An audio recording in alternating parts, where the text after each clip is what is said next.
सतगुरुदेव की जय। सत्संग स्थल पर शांतिपूर्वक विराजमान होकर के श्रद्धा से सत्संग सुने। कोई भी भक्तात्मा सत्संग के दौरान अनावश्यक बाहर पंडाल से बाहर ना घूमे, ना बैठे।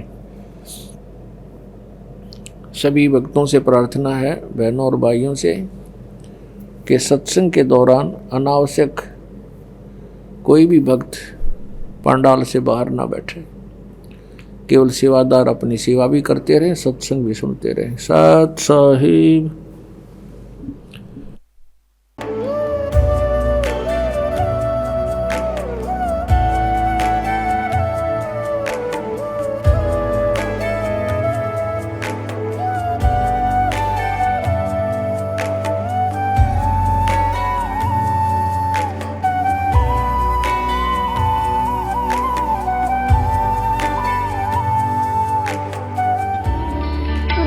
परमात्मा को पाने तथा उसका वास्तविक लाभ प्राप्त करने के लिए पवित्र बाइबल में प्रमाण है कि प्रभु ने मनुष्य को अपना ही स्वरूप बनाया। 6 दिन में सृष्टि रचकर 7वें दिन विश्राम किया। कुरान शरीफ में प्रमाण है कि हजरत मोहम्मद को खुदा स्वयं कह रहे हैं कि मैंने तुम्हें उस परमात्मा की महिमा बताने के लिए भेजा है। वो परमात्मा कबीर है जिसने 6 दिन में सृष्टि रची तथा 7वें दिन तख्त पर जा विराजा। उसकी खबर किसी बाखबर से पूछकर तो देखो। कृपया अवश्य सुनिए जगत गुरु तत्वदर्शी संत रामपाल जी महाराज के अमृत वचन। सतगुरुदेव की जय। बंदी छोड़ कबीर परमेश्वर जी की जय। बंदी छोड़ गरीबदास जी महाराज जी की जय। स्वामी रामदेवानंद जी गुरु महाराज जी की जय हो।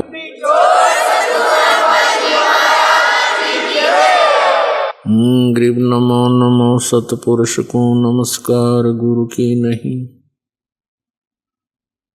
सुर नर मुनि जन साधुआं संतों सर्वस्ती नहीं। सतगुरु साहेब संत सब डंडो तुम प्रणाम। आगे पीछे मद हुए तिनको जहाँ कुर्बान। नराकार निर्विषम काल जाल वैभंजनम निर्लेपम निज निर्गुणम अकल अनुपवेशुंदनम। सोहम सुरति समापतम सकल समाना निर्तलय उज्ज्वल हिरंबर हरदमम बेपरवाह अथा है। वार पार नहीं मध्यतम। गरीब जो सुमर सिद्ध होई गणनायक गलता ना करो अनुग्रह सोई पारस पद परवाना।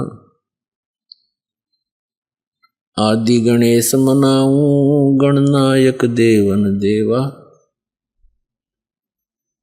चरण कमल लो लाऊं आदंत करूं सेवा।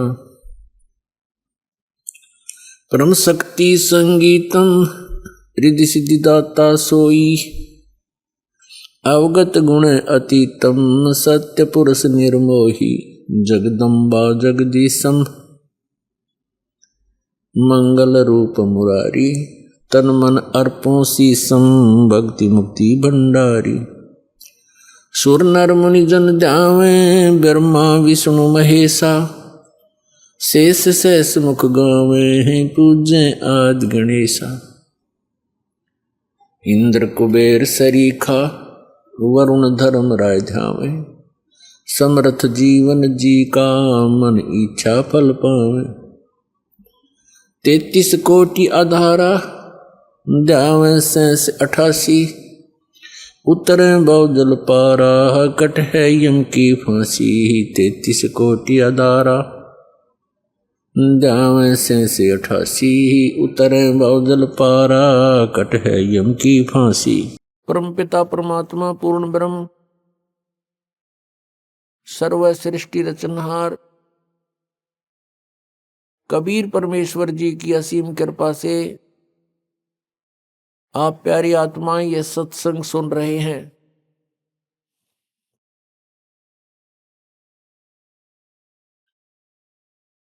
सत्संग के अंदर आने से प्राणी को यह ज्ञान होता है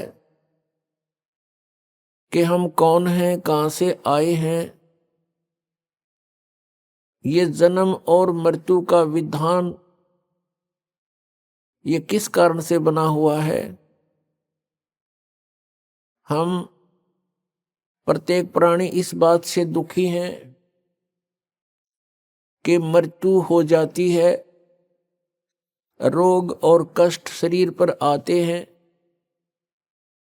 और हम इन्हीं के भय से, इन्हीं के बचाव में आजीवन लगे रहते हैं और मृत्यु भी होकर रहती है और कष्ट भी आ ही जाते हैं।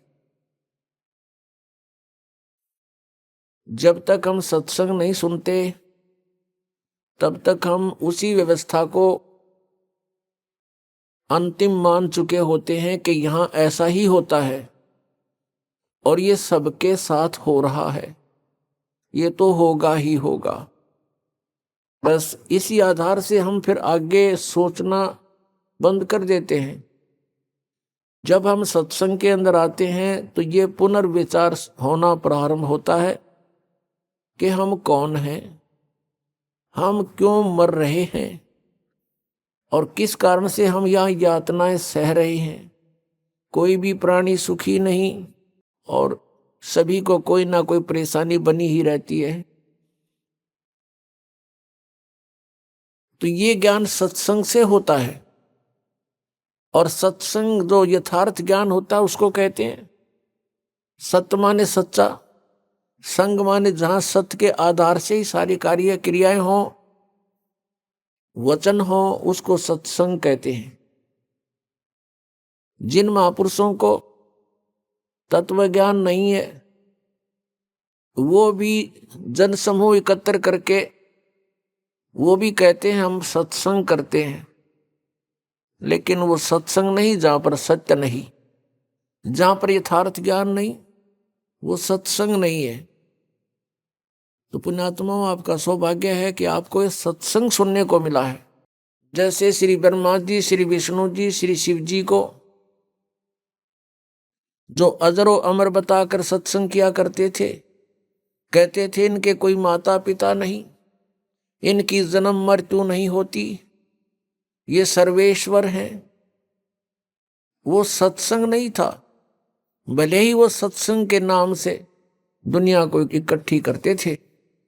उसके लिए थोड़ा प्रमाण देते हैं कि ब्रह्मा विष्णु महेश अजर अमर नहीं है, इनकी जन्म मृत्यु होती है, इनके माता पिता हैं। और आज तक पवित्र हिंदू समाज को जो हमारे अन्य प्राणियों की योनियों में डलवाकर उनको महादुखी करवा दिया, तो नीम हकीम थे, वो गुरु नहीं थे, उनके पास सत्संग नहीं था।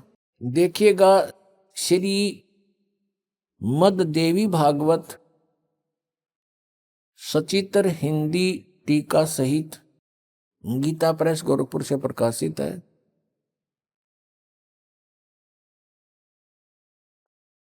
इसके संपादक हैं हनुमान प्रसाद पोदार, चिमन लाल गोस्वामी।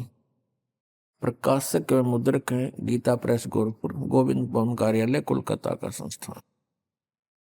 इसके 123 पृष्ठ पर सारा कंसेप्ट क्लियर हो जाता है। ये देखिएगा, तीसरा स्कंद, ये लिखा तुम शुद्ध स्वरूपा हो। भगवान विष्णु अपनी माता दुर्गा की महिमा कह रहे हैं, तुम शुद्ध स्वरूपा हो, यह सारा संसार तुम इसे उद्भासित हो रहा है। मैं ब्रह्मा और शंकर हम सभी तुम्हारी कृपा से विद्यमान हैं। हमारा आविर्भाव माने जन्म और तिरोभाव माने मृत्यु हुआ करता है। हमारा जन्म और मृत्यु होता है, केवल तुम ही नित्य हो, जगत जननी हो, प्रकृति और सनातनी देवी हो। स्पष्ट हो गया, ब्रह्मा विष्णु महेश का जन्म मृत्यु होता है, यह अविनाशी नहीं है। और दुर्गा को प्रकृति भी कहते हैं, ये भी याद रखना। भगवान शंकर बोले, देवी यदि महाभाग विष्णु तुम्ही से प्रकट हुए हैं तो उनके बाद उत्पन्न होने वाले ब्रह्मा भी तुम्हारे बालक हुए, फिर मैं तमोगुणी लीला करने वाला शंकर क्या तुम्हारी संतान नहीं हुआ? अर्थात मुझे भी उत्पन्न करने वाली तुम ही हो शिवे, संपूर्ण संसार की सृष्टि करने में तुम बड़ी चतुर हो।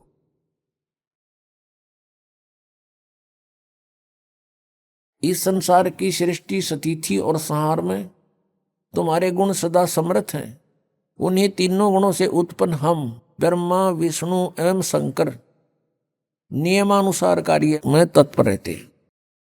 हमारे सदग्रंथ बता रहे हैं कि ब्रह्मा विष्णु महेश जी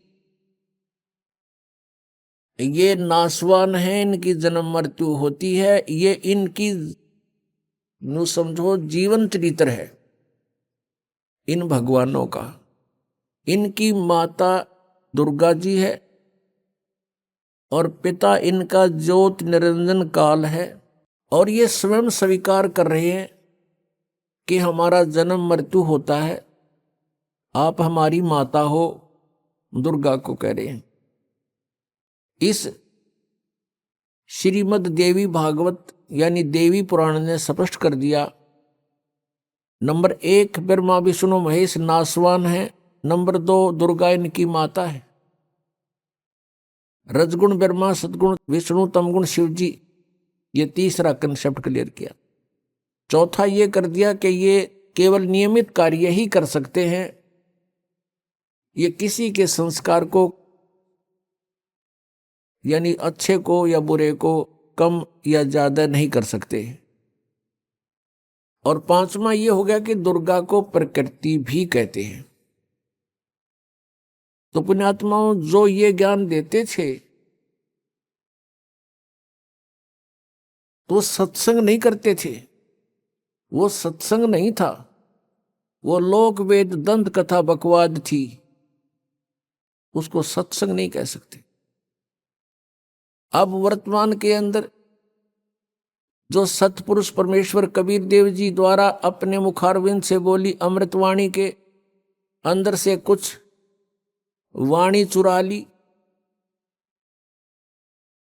और उन वाणियों के आधार से स्वयं भू संत बन बैठे।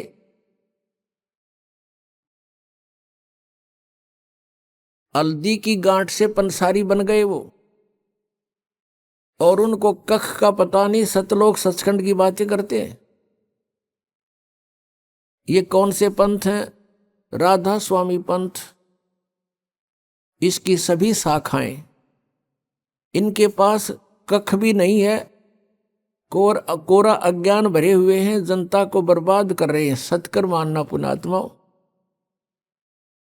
दास का उद्देश्य है कि सच्चाई को जनसाधारण के रूबरू करूं ताकि इन अज्ञानियों से पीछा छूटे जिन्होंने अपना जीवन अपना भी नाश कर लिया और आपके लिए भी बाधक बने हुए हैं। इनमें कौन कौन आते हैं? जैसे श्री शिवदयाल जी से आगरा में राधा स्वामी पंथ चला, ये खुद बताते हैं। और शिवदयाल जी से एक शाखा निकली ब्यास, वहां श्री जयमल सिंह जी उनके शिष्य हुए हैं,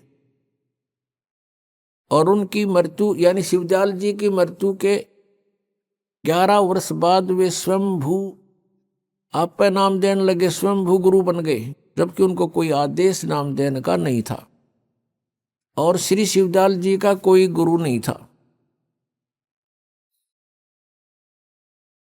और जिस कारण से श्री शिवदयाल जी भूत बने, प्रेत बने, अपना जीवन नाश किया और करोड़ों इन अनुयायियों का भविष्य नाश कर दिया, जिन्होंने उनको परम धनी पूर्ण संत मानकर उन पर न्योछावर हो गए, उनका जीवन नाश करवा दिया। और बाबा जयमल सिंह जी ने डेरा ब्यास में अपना स्वयंभू संत बनकर, स्वयंभू गुरु बनकर वहां से एक डेरा स्थापित करके नाम दान करने लग गया स्वामी। उसी का शिष्य हुए हैं श्री सावन सिंह जी। और श्री सावन सिंह जी से फिर 2 ब्रांच होगी। श्री सावन सिंह जी के शिष्य थे बिलोचिस्तानी शाह मस्ताना, वैसे तो अनेक शिष्य थे, लेकिन ये दो मुख्य इसमें अपने आप को गद्दी का अधिकारी मानते थे। कौन कौन? बिलोचिस्तानी सामस्ताना, उनका वास्तविक नाम श्री खेमामल सिंह जी था, और दूसरे कृपाल सिंह जी। अब श्री सावन सिंह जी ने दोनों को बाईपास करके सरदार जगत सिंह को गद्दी का अधिकारी बना दिया। ये दोनों अक्षुब्ध हो गए, नाराज हो गए, न्यारा न्यारा अलग अलग अपने मनमुखी स्वयंभू संत बनकर नामदान करने लगे। बिलोचिस्तानी सामस्ताना उर्फ खेमामल जी ने सच्चा सौदा सिरसा के अंदर अपने न्यारे डेरे की, अलग से डेरे की स्थापना कर ली, और कृपाल सिंह जी ने दिल्ली में। अब कृपाल सिंह जी से फिर आगे अलग हो गया एक ठाकुर सिंह जी, उसने न्यारे अलग से स्वयं संत बन गया, क्योंकि उसको गद्दी मिली नहीं। कृपाल सिंह जी ने राजेंद्र सिंह जी को वहां अपना उत्तराधिकारी बना दिया। अब ये तो हो गया इनका। अब आगरा से निकला है एक जय गुरुदेव पंथ, आगरा से ही निकला है एक भिवानी के अंदर श्री ताराचंद जी ने वहां जनोद गांव के अंदर एक डेरा स्थापित किया,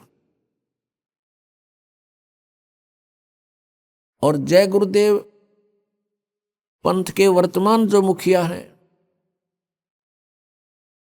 वे हैं श्री तुलसी साहेब जी, और उनके गुरुदेव थे श्री गोरेलाल जी, और गोरेलाल जी के गुरु जी थे गरीबदास जी। ये गरीबदास जी नहीं छुड़ाने वाले, वो अन्य वैसे नाम था उनका कोई, वो गरीबदास जी थे।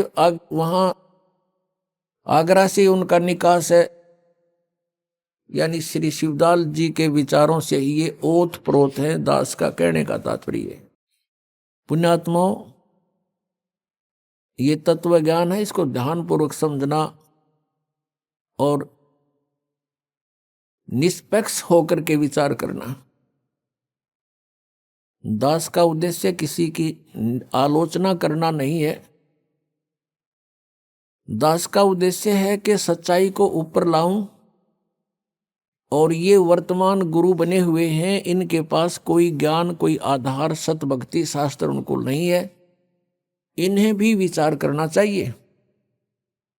क्योंकि प्रत्येक प्राणी परमात्मा पाने के लिए प्रयत्न कर रहा है, और परमात्मा पाने के लिए ये उन संतों से मिले जिनसे उन्होंने गुरु पद प्राप्त हुआ। अब वो साधना भी परमात्मा पाने के लिए कर रहे हैं, और वो साधना ही गलत है, तो उस गुरु पद का वो क्या करेंगे? आप भी भूत बनेंगे, पशु बनेंगे, पक्षी बनेंगे, और अनुयायियों को भी गुमराह करने के वो पाप के भागी होंगे।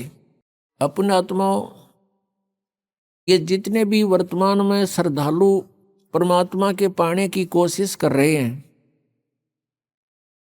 और जो गुरुपद प्राप्त करके उनको उपदेश दीक्षा दे रहे हैं, ये सभी पूर्व जन्म की पुण्यात्माएं हैं। अब जैसे सुखदेव ऋषि थे, वो पिछले जन्म की भक्ति युक्त थे, मां के गर्भ से बाहर आते ही उसके अंदर सिद्धियां थी, आकाश में उड़ जाने की। फिर परमात्मा का उसको ज्ञान हुआ, साधु संत मिले, श्री जनक जी से उपदेश लिया, फिर उन्होंने उनको ज्ञान सुनाया। उसके बाद उनकी बुद्धि ठिकाने आई कि पूर्व जन्म की कमाई है, और जब तक ये बैटरी चार्ज है तेरी सुखदेव, आकाश में भी उड़ सकता है, और भी किसी को आशीर्वाद देकर उनको लाभ भी पहुंचा सकता है अपने धन से, और अंत में तुम जीरो हो जाएगा, शून्य हो जाएगा, तेरी भक्ति नहीं रहेगी, बर्बाद हो जाएगा। तो सुखदेव जी बुद्धिमान थे, तुरंत फैसला कर गए, राजा जनक जी से उपदेश ले लिया और अपना कल्याण करवाया। तो पुण्यात्माओं, वर्तमान में जितने भी ये संत हैं, गुरुपद प्राप्त हैं, इनको ये पिछले जन्म जन्मांतर के इनके शुभ संस्कार इनके साथ हैं, और अब इनके वचन में भी शक्ति है, और किसी को लाभ और हानि ये कर सकते हैं, इतने इनके अंदर पूर्व बैटरी चार्ज जन्मों के संस्कार इनके साथ हैं, वो सिद्धियां हैं। अब जैसे इन्वर्टर लगा रखा है, इन्वर्टर की बैटरियां फुल चार्जड हैं और आगे चार्जर उसे हटा रखा है, कनेक्शन काट दिया, तो जब तक वो बैटरी चार्ज है तब तक तो पंखे भी चलेंगे, ट्यूब भी जलेगी। यानी सर्व लाभ जो इन्वर्टर दे सकता है वो आपको प्राप्त होते रहेंगे। और आगे चार्जर ना होने से उसकी क्षमता समाप्त हो जाएगी, वो डिस्चार्ज हो जाएंगी बैटरियां, तो फिर एक के दम सब सुविधाएं बंद हो जाएंगी। कारण क्या था कि उसको फिर से कनेक्ट करना था बिजली से चार्जर लगा करके, तो वो आगे काम करती रहती है। तो ऐसी दशा इन संतों की हुई है जो वर्तमान में संत गुरुपद पर हैं या इनके जो पूर्वज हैं जहां से डेरे स्थापित हुए हैं। ये पूर्व जन्म की पुण्यात्माएं थी और उस समय जिस समय इन्होंने ये डेरे स्थापित किए, उपदेश देने लगे, श्रद्धालु बहुत ही परमात्मा को चाहने वाले थे, शिक्षा थी नहीं, तो ये सोचा करते थे ये जो ज्ञान दे रहे हैं महापुरुष हैं, इन्होंने परमात्मा पाया है, ऐसी ऐसी बातें बना रहे हैं।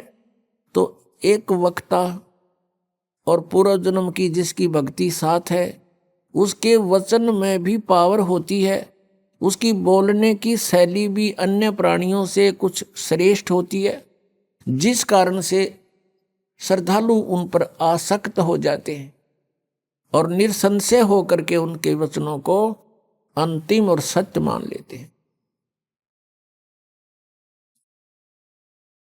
पुण्यात्माओं, ये काल का जाल है। इस राधा स्वामी पंथ या और भी जितने पंथ हैं, धन धन सतगुरु सच्चा सौदा पंथ, ये है तो शिवदयाल जी वाले ही विचारों पर आधारित, पर नाम ने अलग से रख लिया बोतल में। बोतल में पदार्थ वही है, मेघ नारा लिख लिया, इतना सा अंतर है। पुण्यात्माओं,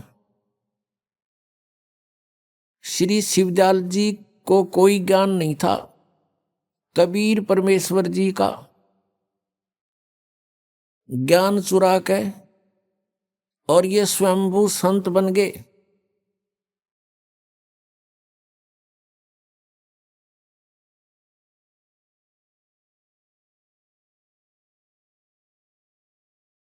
इनका कोई गुरु नहीं था श्री शिवदयाल जी का। आगरा पन्नी गली के अंदर ये रहते थे। इनके घर पर श्री तुलसी साहेब जी हाथरस वाले एक संत थे, वो भी स्वयंभू संत थे और उन्होंने भी कबीर परमेश्वर की वाणी को पढ़ा था। कबीर परमात्मा की वाणी को पढ़कर उससे अपना अनुभव साथ में मिक्स करके अपनी पुस्तक, अपने सतर के ज्ञान की पुस्तक बना दी उसने, घट रामायण। उसने पूर्ण रूप से परमात्मा को निराकार सिद्ध किया है और परमात्मा का प्रकाश ही प्रकाश है। सचखंड के अंदर परमात्मा है नहीं, वह आत्मा जाकर के ऐसे लीन हो जाती जैसे बूंद समुद्र में। और यही ज्ञान इस राधा स्वामी पंथ वालों के पास है। तो उसने एक और कंसेप्ट क्लियर कर रखा है घट रामायण भाग 1 में 27 पृष्ठ पे श्री तुलसीदास हाथरस वाले ने कि पांचों नाम काल के जानो। जो पांचों का नाम इस राधा स्वामी पंथ में प्रदान किए जाते हैं श्रद्धालुओं को, श्री तुलसीदास हाथरस वाले ने कहा है ये पांचों नाम काल के हैं। और फिर इनसे हटकर बताया है कि 2 मंत्र और हैं, एक सतनाम है, एक आदि नाम है।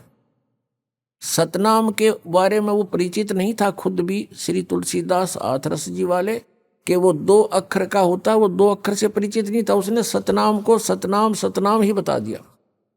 और आदि नाम से भी परिचित नहीं था। तुलसीदास हाथरस वाले।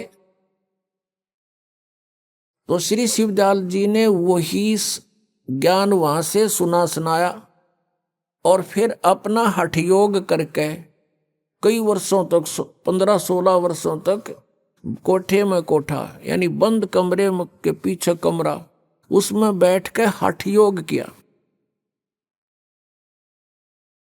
उसको कहते हैं, ये कहते हैं इसको सुरत शब्द अभ्यास किया। इनकी बुद्धि देखो।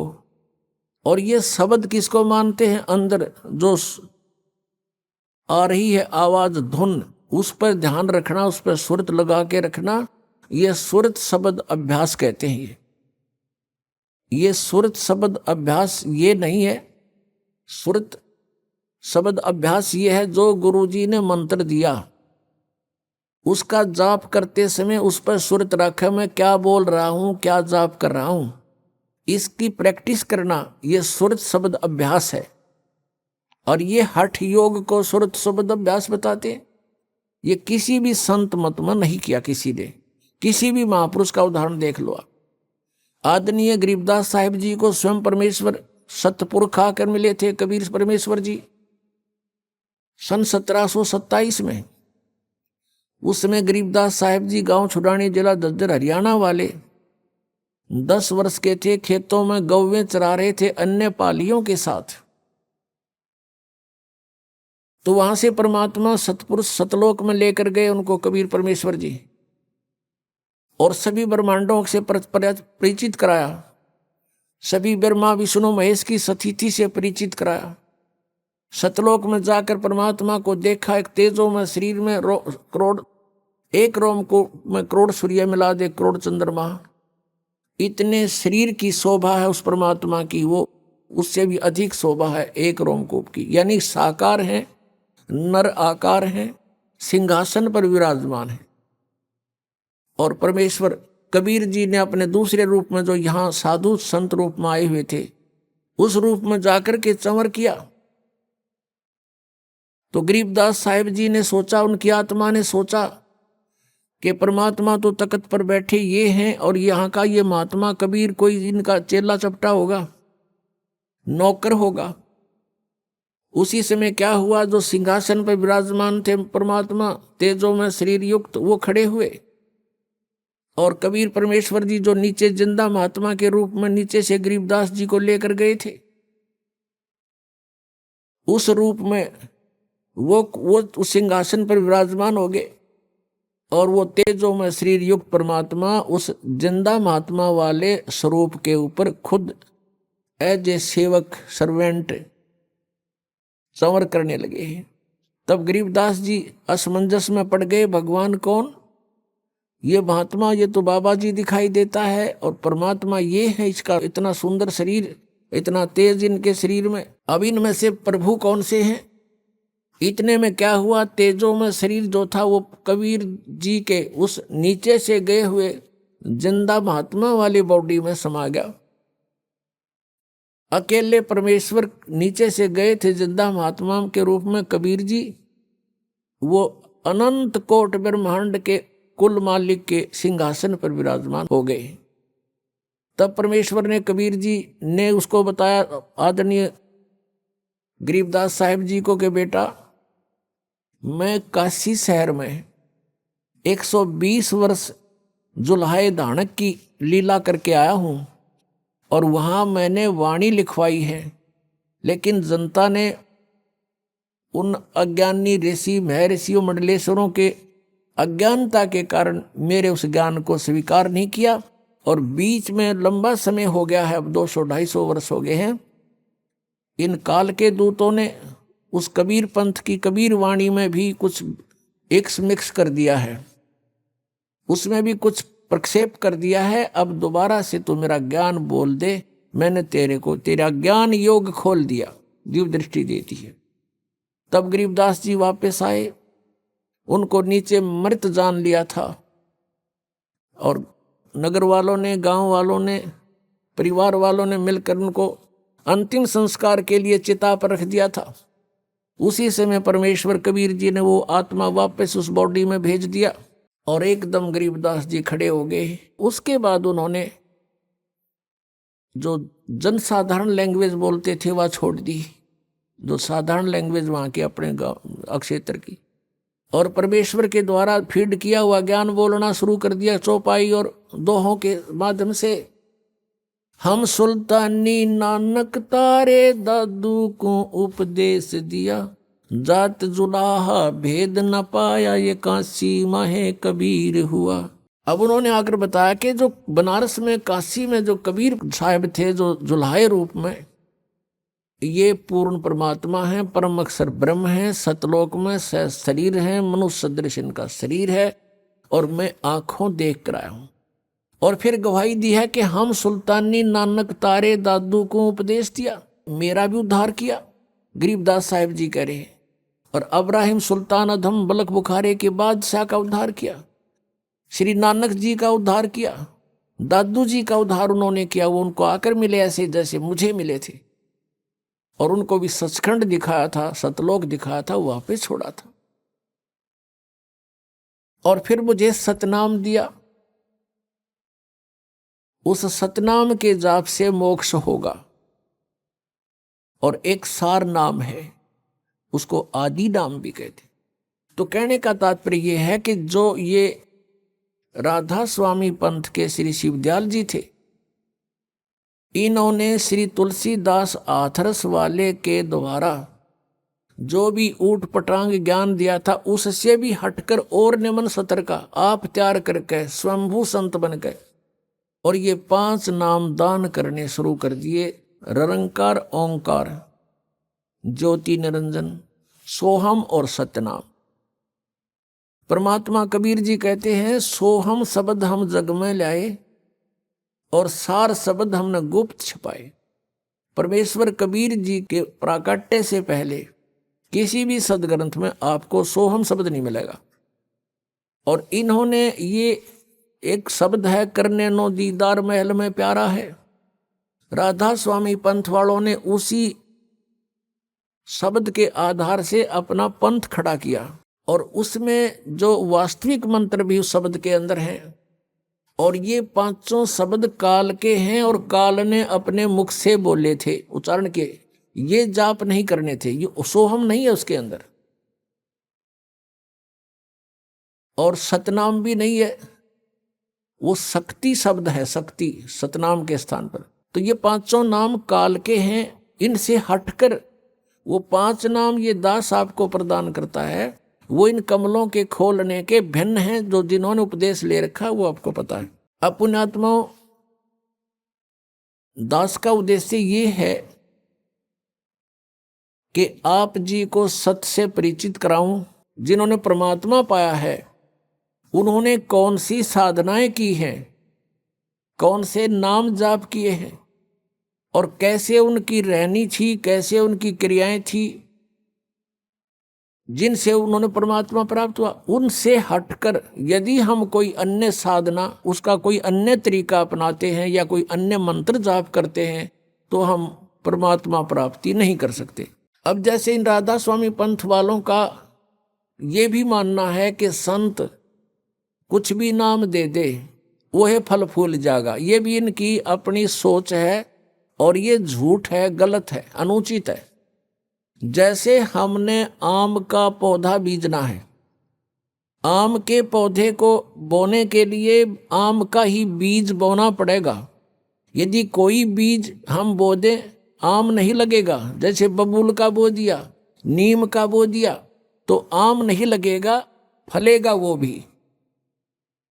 तो आम के लिए हमने आम का ही बीज बीजना पड़ेगा। सतलोक जाने के लिए हमने वही मंत्र जाप करने पड़ेंगे जो उन महापुरुषों ने किए, किन्होंने, जिनको परमात्मा स्वयं आकर मिले, सतलोक से चलकर आए। उनको कौन कौन है उनमें से वो अच्छी आत्माएं, पुण्यात्माएं, जिसके विषय में ऋग्वेद मंडल नंबर 9 और सूक्त नंबर 86 मंत्र 26-27, ऋग्वेद मंडल नंबर 9 सूक्त 82 मंत्र 1, 2, 3, ऋग्वेद मंडल नंबर 9 सूक्त 96 यानी 96 मंत्र 16 से 20 तक, ऋग्वेद मंडल नंबर 9 सूक्त 1 मंत्र 8 और 9 में ऋग्वेद मंडल नंबर 9 सूक्त 20 मंत्र 1 में, और भी अनेक स्थानों पर ऋग्वेद मंडल नंबर 9 सूक्त 94 मंत्र 1 में, 94 के 1 में इसमें स्पष्ट किया है कि वो परमात्मा सतलोक में रहता है, ऊपर तीसरे मुक्ति धाम में, और सतलोक से गमन करके चल कर आता है। सह शरीर है मनुष्य सदृश है, उसका नाम कबीर देव है। और वो कबीर देव यहाँ अच्छी आत्माओं को आकर मिलते हैं, बहुत स्पीड से आते हैं, जैसे विद्युत, आकाशीय विद्युत जितनी स्पीड से गिरती है इतनी तीव्र गति से आकर के 1 सेकंड में पहुंच जाते हैं वह सतलोक से, और अच्छी आत्माओं को मिलते हैं, उनको तत्व ज्ञान प्राप्त कराते हैं। इसी आधार से परमात्मा इन महापुरुषों को मिले थे। किन किन को? आदरणीय धर्मदास साहिब जी को, आदरणीय मलुकदास साहिब जी को, आदरणीय नानक साहिब जी को, आदरणीय दादू साहिब जी को, आदरणीय गरीबदास साहिब जी को, गांव छुड़ानी जिला दद्दर हरियाणा वाले को, आदरणीय गीसा दास साहिब जी को, गांव खेखड़ा और जिला मेरठ उत्तर प्रदेश में। इन महापुरुषों का तो दास को याद है, ध्यान है कि इनको परमात्मा सीधे मिले, और इन्होंने जो मंत्र जाप किए, जैसी साधनाएं उनकी क्रियाएं थी, वो भी दास के को खूब ज्ञान है। और आपको भी परिचित कराता हूं, धर्मदास जी कभी हठ योग नहीं किया, और स्वयं परमेश्वर कबीर जी ने एक उदाहरण पेश किया, एक रिहर्सल करके दिखाया हमारे को, कि वो कपड़ा बुनते थे और नाम भी जाप करते थे। कहने का भाव ये है कि कबीर परमेश्वर से एक संत मत चला, ये भी मानते हैं राधा स्वामी पंथ वाले भी। और कबीर परमेश्वर ने कोई हठ योग नहीं किया, वो तो जुलाहे थे आपके सोच से। हम तो कहें वो भगवान थे और परमात्मा को लीला करने आए थे, तो जुलाहे का कार्य करते थे। और ये भी दिखाते थे कि मैं भाई भक्ति करता हूं, हमारे को उदाहरण दे रहे थे। उन्होंने हठ योग नहीं किया कभी भी। कहीं दिखा दो उनका, किसी उनके पूरे लिटरेचर में दिखा दीजिए कि वो हठ योग किया था कभी। परमात्मा कहा करते थे, हमें आगाह कराते थे, सचेत करते थे, कहते थे कि मुझे सो सतगुरु मन भावे, जो इन नैनन अलख लखावे, आंख ना मूंदे कान न रूंदे, और ना अन दुल जावे, साधो मने सो सतगुरु मन भावे, जो सहज समाध बतावे। सहज समाध तो चलते उठते बैठते, जैसे आपको कोई टेंशन हो जाती है किसी कारण से, चलते फिरते उसकी चिंतन रहता आपको, एक पल भी आपका माइंड वहां से हटता नहीं, ये आपकी समाधि लग गई उसके साथ। तो ऐसे हम परमात्मा के गुणों से और यहाँ के दुखों से परिचित होकर फिर हम परमात्मा को इस श्रद्धा से उसका मेडिटेशन करेंगे, उसको पाने के लिए उसको चाहेंगे। जो पति भरता पति से राती, आन पुरुष नहीं भावे, बस पीहर में सुरत प्रीत में, ऐसे ध्यान लगावे। कहते हैं जैसे पति भरता लड़की अपने पीहर चली जाती है ससुराल से, तो वो कहती है वहां सारा काम करती है घर वालों का और किसी को महसूस नहीं होने देती, लेकिन उसका एक पल भी अपने पति से ध्यान हटता नहीं। दिस इज द सहज समाधि, सिंपल मेडिटेशन। ये सिंपल मेडिटेशन को सहज समाधि कहते हैं। ये संतों की चीज, ये हठ योग, कान बंद करो, इन संताएं गोड्डे कंडे में हो गए, ठाए अंडे, फिर इन्हें बर्बाद कर लिया अपने जीवन। जैसे धर्मदास साहिब जी भी ऐसे ही अपना कार्य करते थे।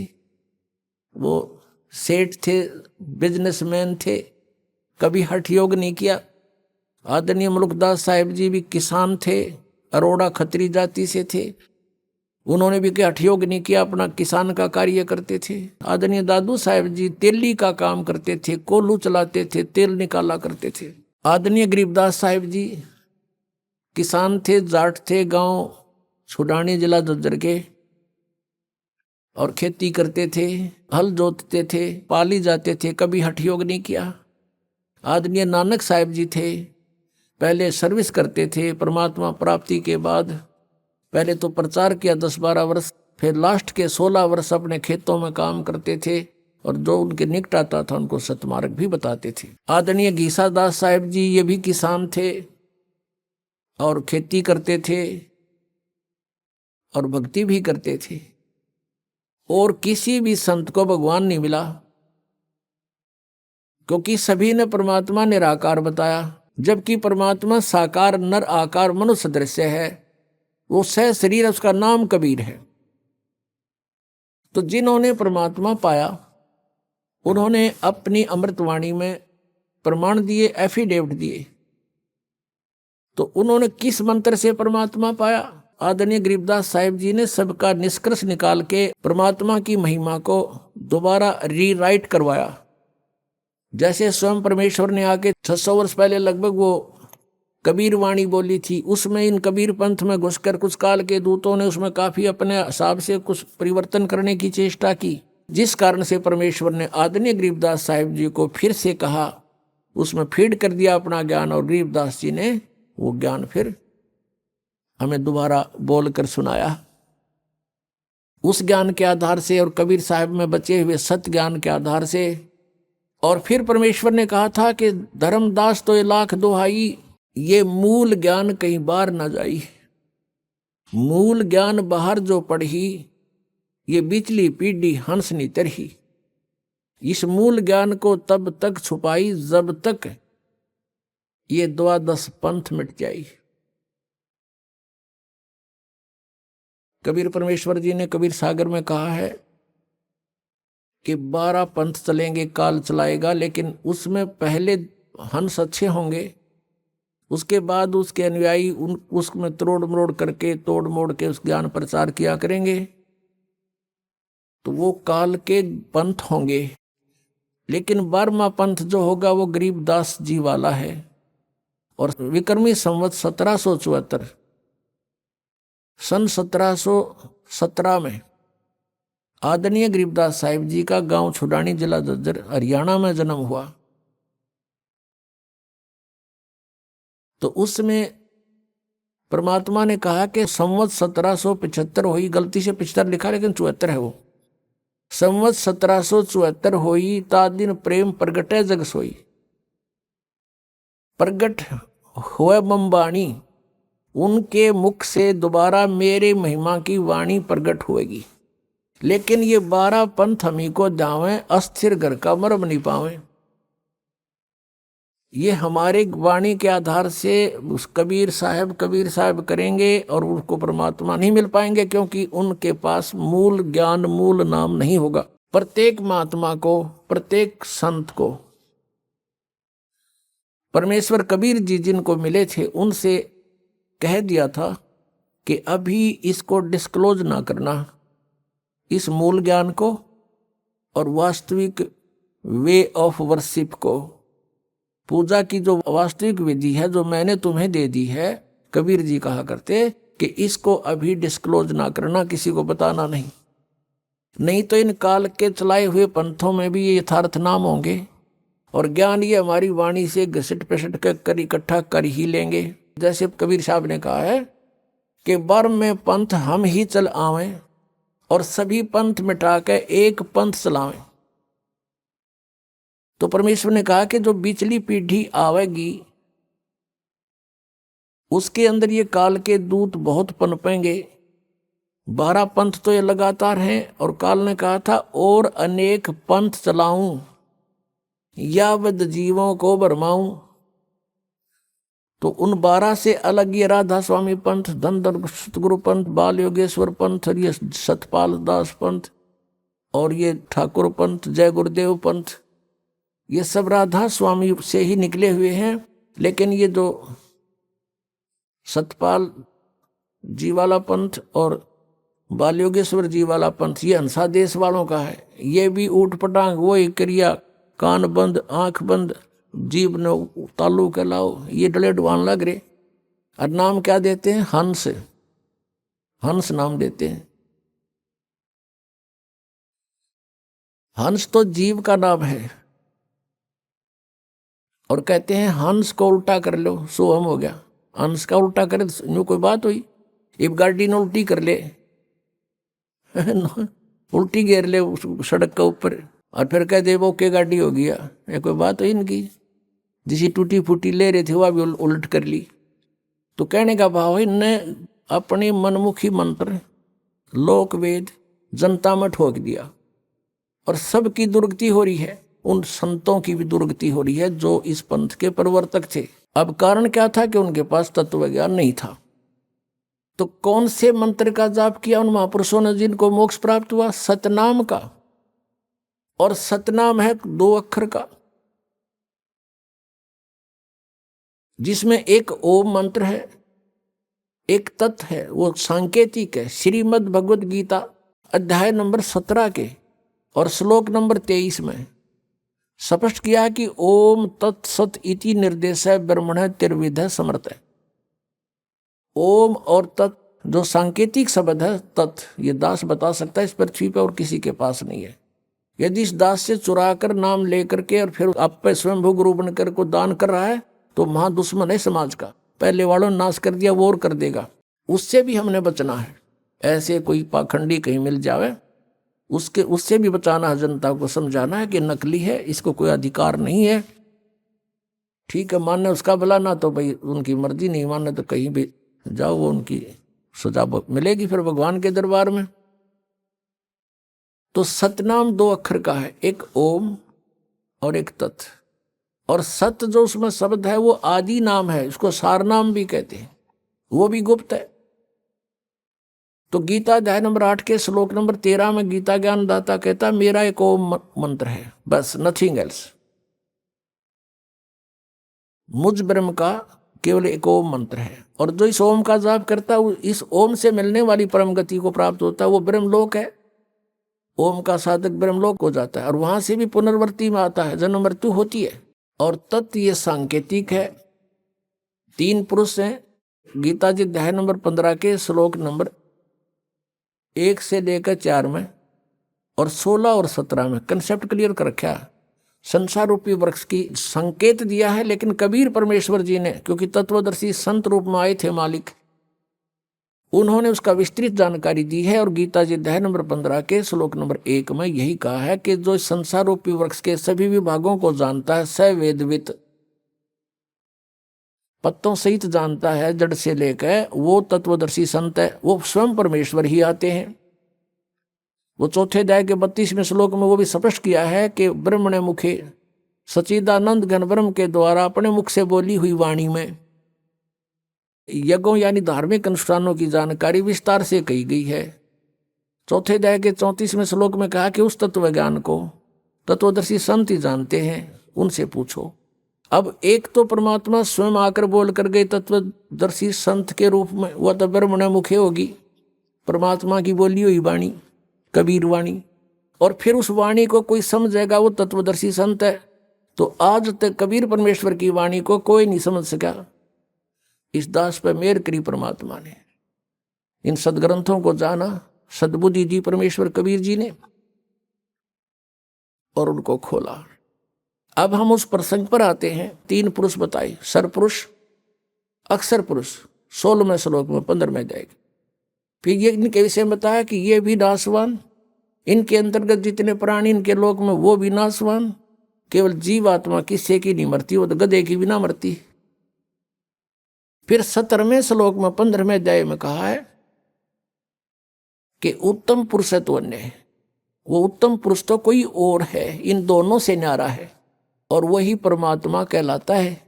और वही लोकतरम अविषय विवर्ती अवय ईश्वर है। वो तीनों लोकों प्रवेश करके सबका धारण पोषण करता है, वो है अविनाशी भगवान। तो 3 मंडल हैं, 3 लोक हैं।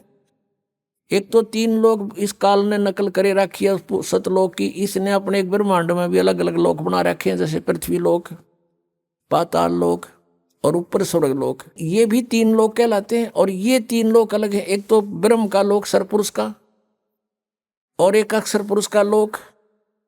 ब्रह्म का जो सरपुरुष का कितना क्षेत्र है, 21 ब्रह्मांड है इसके लोक में, और अक्षर पुरुष के 7 संख ब्रह्मांड है, वो उस अक्षर पुरुष का लोक। और तीसरा जो है वो ऊपर के लोक हैं, सतलोक, अलखलोक, अगमलोक और अनामी लोक। तो उन चार लोकों में परमात्मा कबीर जी ही अन्य रूप धारण करके रहते हैं मनुष्य दृश्य ही।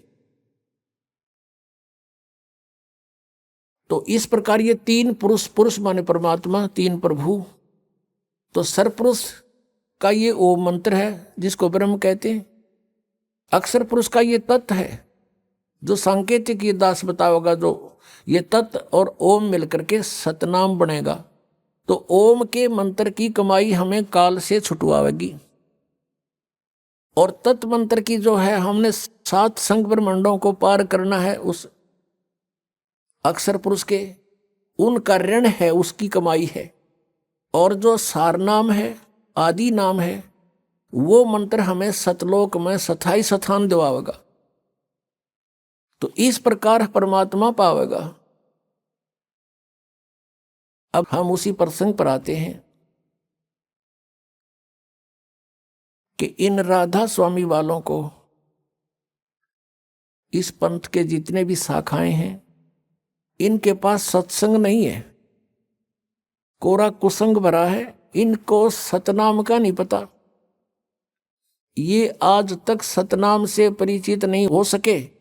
तो इस सतलोक कहाँ के जाएंगे? नाम जप 5 निरंकार ओंकार ज्योति निरंजन सोहम और सतनाम। ये सोहम परमात्मा की वाणी से चुराया, करने नो दीदार महल में प्यारा है। निरंकार ओंकार ज्योति निरंजन ये भी वहां से चुरा लिए, जबकि उस करने नो दीदार महल में प्यारा है उसके अंदर ये 500 नाम काल तक के ही बता रखे हैं, यानी काल के ही डायरेक्ट।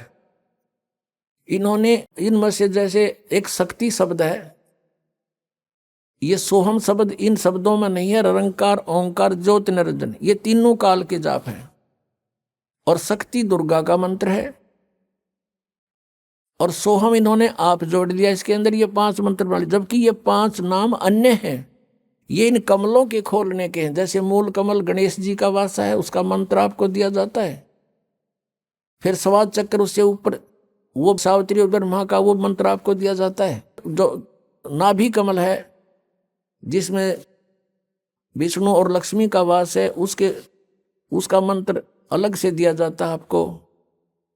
और हृदय कमल जो दोनों सतनों के बीच में जो ये स्थान यहाँ पर आता है, रीढ़ की हड्डी के अंदर की तरफ पीछे बैकबोन पर, तो वहाँ एक हृदय कमल है जिसमें उसमें शिव और पार्वती का निवास है, उसका मंत्र आपको दिया जाता है। कंठ कमल में दुर्गा है, इसका यहाँ पीछे इसका मंत्र आपको दिया जाता है। तो ये 5 मंत्र इन प्रधानों के हैं, वो ये मंत्र नहीं है निरंकार ओंकार ज्योति निरंजन, ये भी इन्होंने गलत सेलेक्ट कर दिए। और ये 5 नंबर मोक्षदायक नहीं है, ये तो प्रारंभिक फर्स्ट एड समझ लो, ये तो फर्स्ट एड है। इसके बाद ट्रीटमेंट शुरू होता है सतनाम से और आदि नाम से। ये नाम भी कंपलसरी है, लेकिन ये कंप्लीट नहीं है 500 नाम। इन 500 को देते थे पहले परमात्मा, निरंकार ओंकार ये नहीं है वो। और ये सतनाम केवल कुछ एक पुण्यात्माओं को दिया जो दृढ़ भक्त थे, आगे डिस्क्लोज नहीं करेंगे। उनको मना कर दिया था कभी इसको डिस्क्लोज ना करना, नहीं तो पिछली पीढ़ी फिर हंस नहीं हमें पहचान पाओगे, ये नकली भी हुए नाम देते पाओगे, अधिकारी ये होंगे ही नहीं हैं, और जीवों को फिर काल के मुख में डाल देंगे। तो इस प्रकार परमात्मा ने उनको ये मंत्र दिया था, स्वयं जाप कीजिए, किसी को डिस्क्लोज मत करिए। और पहले ये 5 नाम दिए थे, जो दास आपको 7 देता है, 5 दिए थे बीच बीच के, ताकि कुछ चार्जिंग होती रहे इन पुण्यात्माओं की, और ये दोबारा मनुष्य जन्म प्राप्त करते रहे। इस मंत्र से मोक्ष नहीं हो सकता इन 5 नामों से, जब तक ये और सारे कंप्लीट नहीं मिलेंगे। तो परमात्मा ने दया बख्शी थी कि ये किसी प्रकार ये पुण्यात्मा बिचली पीढ़ी तक चले जा। प्रथम जो मंत्र आपको दिया जाता है, उसके जाप से आपके मनुष्य जन्म होते हुए आ रहे थे, इसलिए तो आपको आज भी भगवान की चाह है। नहीं तो ऐसे भी व्यक्ति हैं जो सोचते भी नहीं परमात्मा की ओर, और आप बचपन से ही कोई ना कोई आड़ लेकर भगवान की लगे हुए हो। आप वो पुण्यात्मा हो जो परमात्मा के साथ सन 1398 से लेकर 1518 तक 120 वर्ष के दौरान आप कभी ना कभी उनसे टच में आए हो। उसमें परमेश्वर कबीर जी के 64 लाख शिष्य हुए थे। 64 लाख आज तो हर मीडिया का साधन है प्रत्येक प्राणी के पास। कोई 4 बातें जानता है मीडिया के माध्यम से, वो भी संत पर प्रसिद्ध हो जाता है।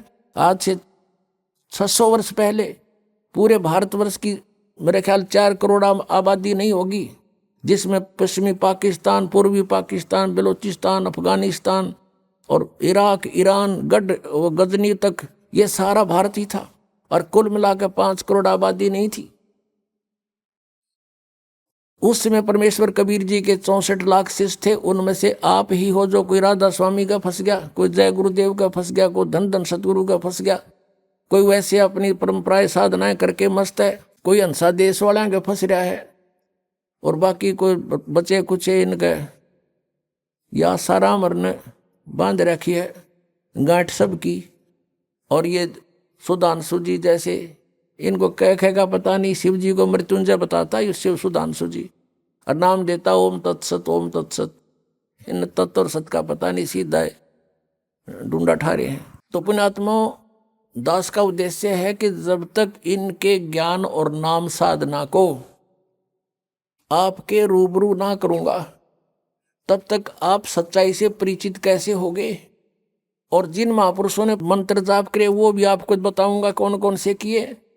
यही सतनाम जो 2 अक्षर का आपको दिया जाता है, ये गुरु नानक देव जी ने जाप किया, यही मलुकदास साहिब जी ने जाप किया, यही श्री धर्मदास साहिब जी ने जाप किया, यही आदरणीय दादू साहिब जी ने जाप किया, यही आदरणीय गरीबदास साहिब जी ने जाप किया, जो परमात्मा ने सीधा आकर उनको नाम दिया।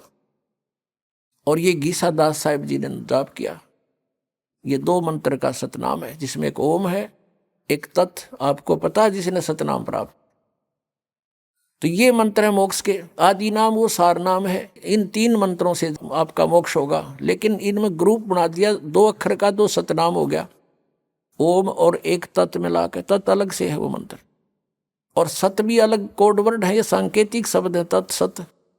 इनमें ओरिजिनल मंत्र कुछ और हैं जो दास बता सकता है। अब ये पिछले पुण्यकर्मी प्राणी थे, जितने भी कभी परमात्मा के साथ रहे होंगे, जिनके पिछले संस्कार अच्छे थे, मोक्ष हुआ नहीं, आज वो गुरु पद पर बना दिए काल ने, और अज्ञान प्रचार की ड्यूटी ला दी, गलत नाम देने को उनकी सेवा दे दी।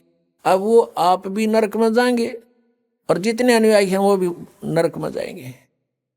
समझदार को थोड़ा सा संकेत देते हैं, वही काफी होगा।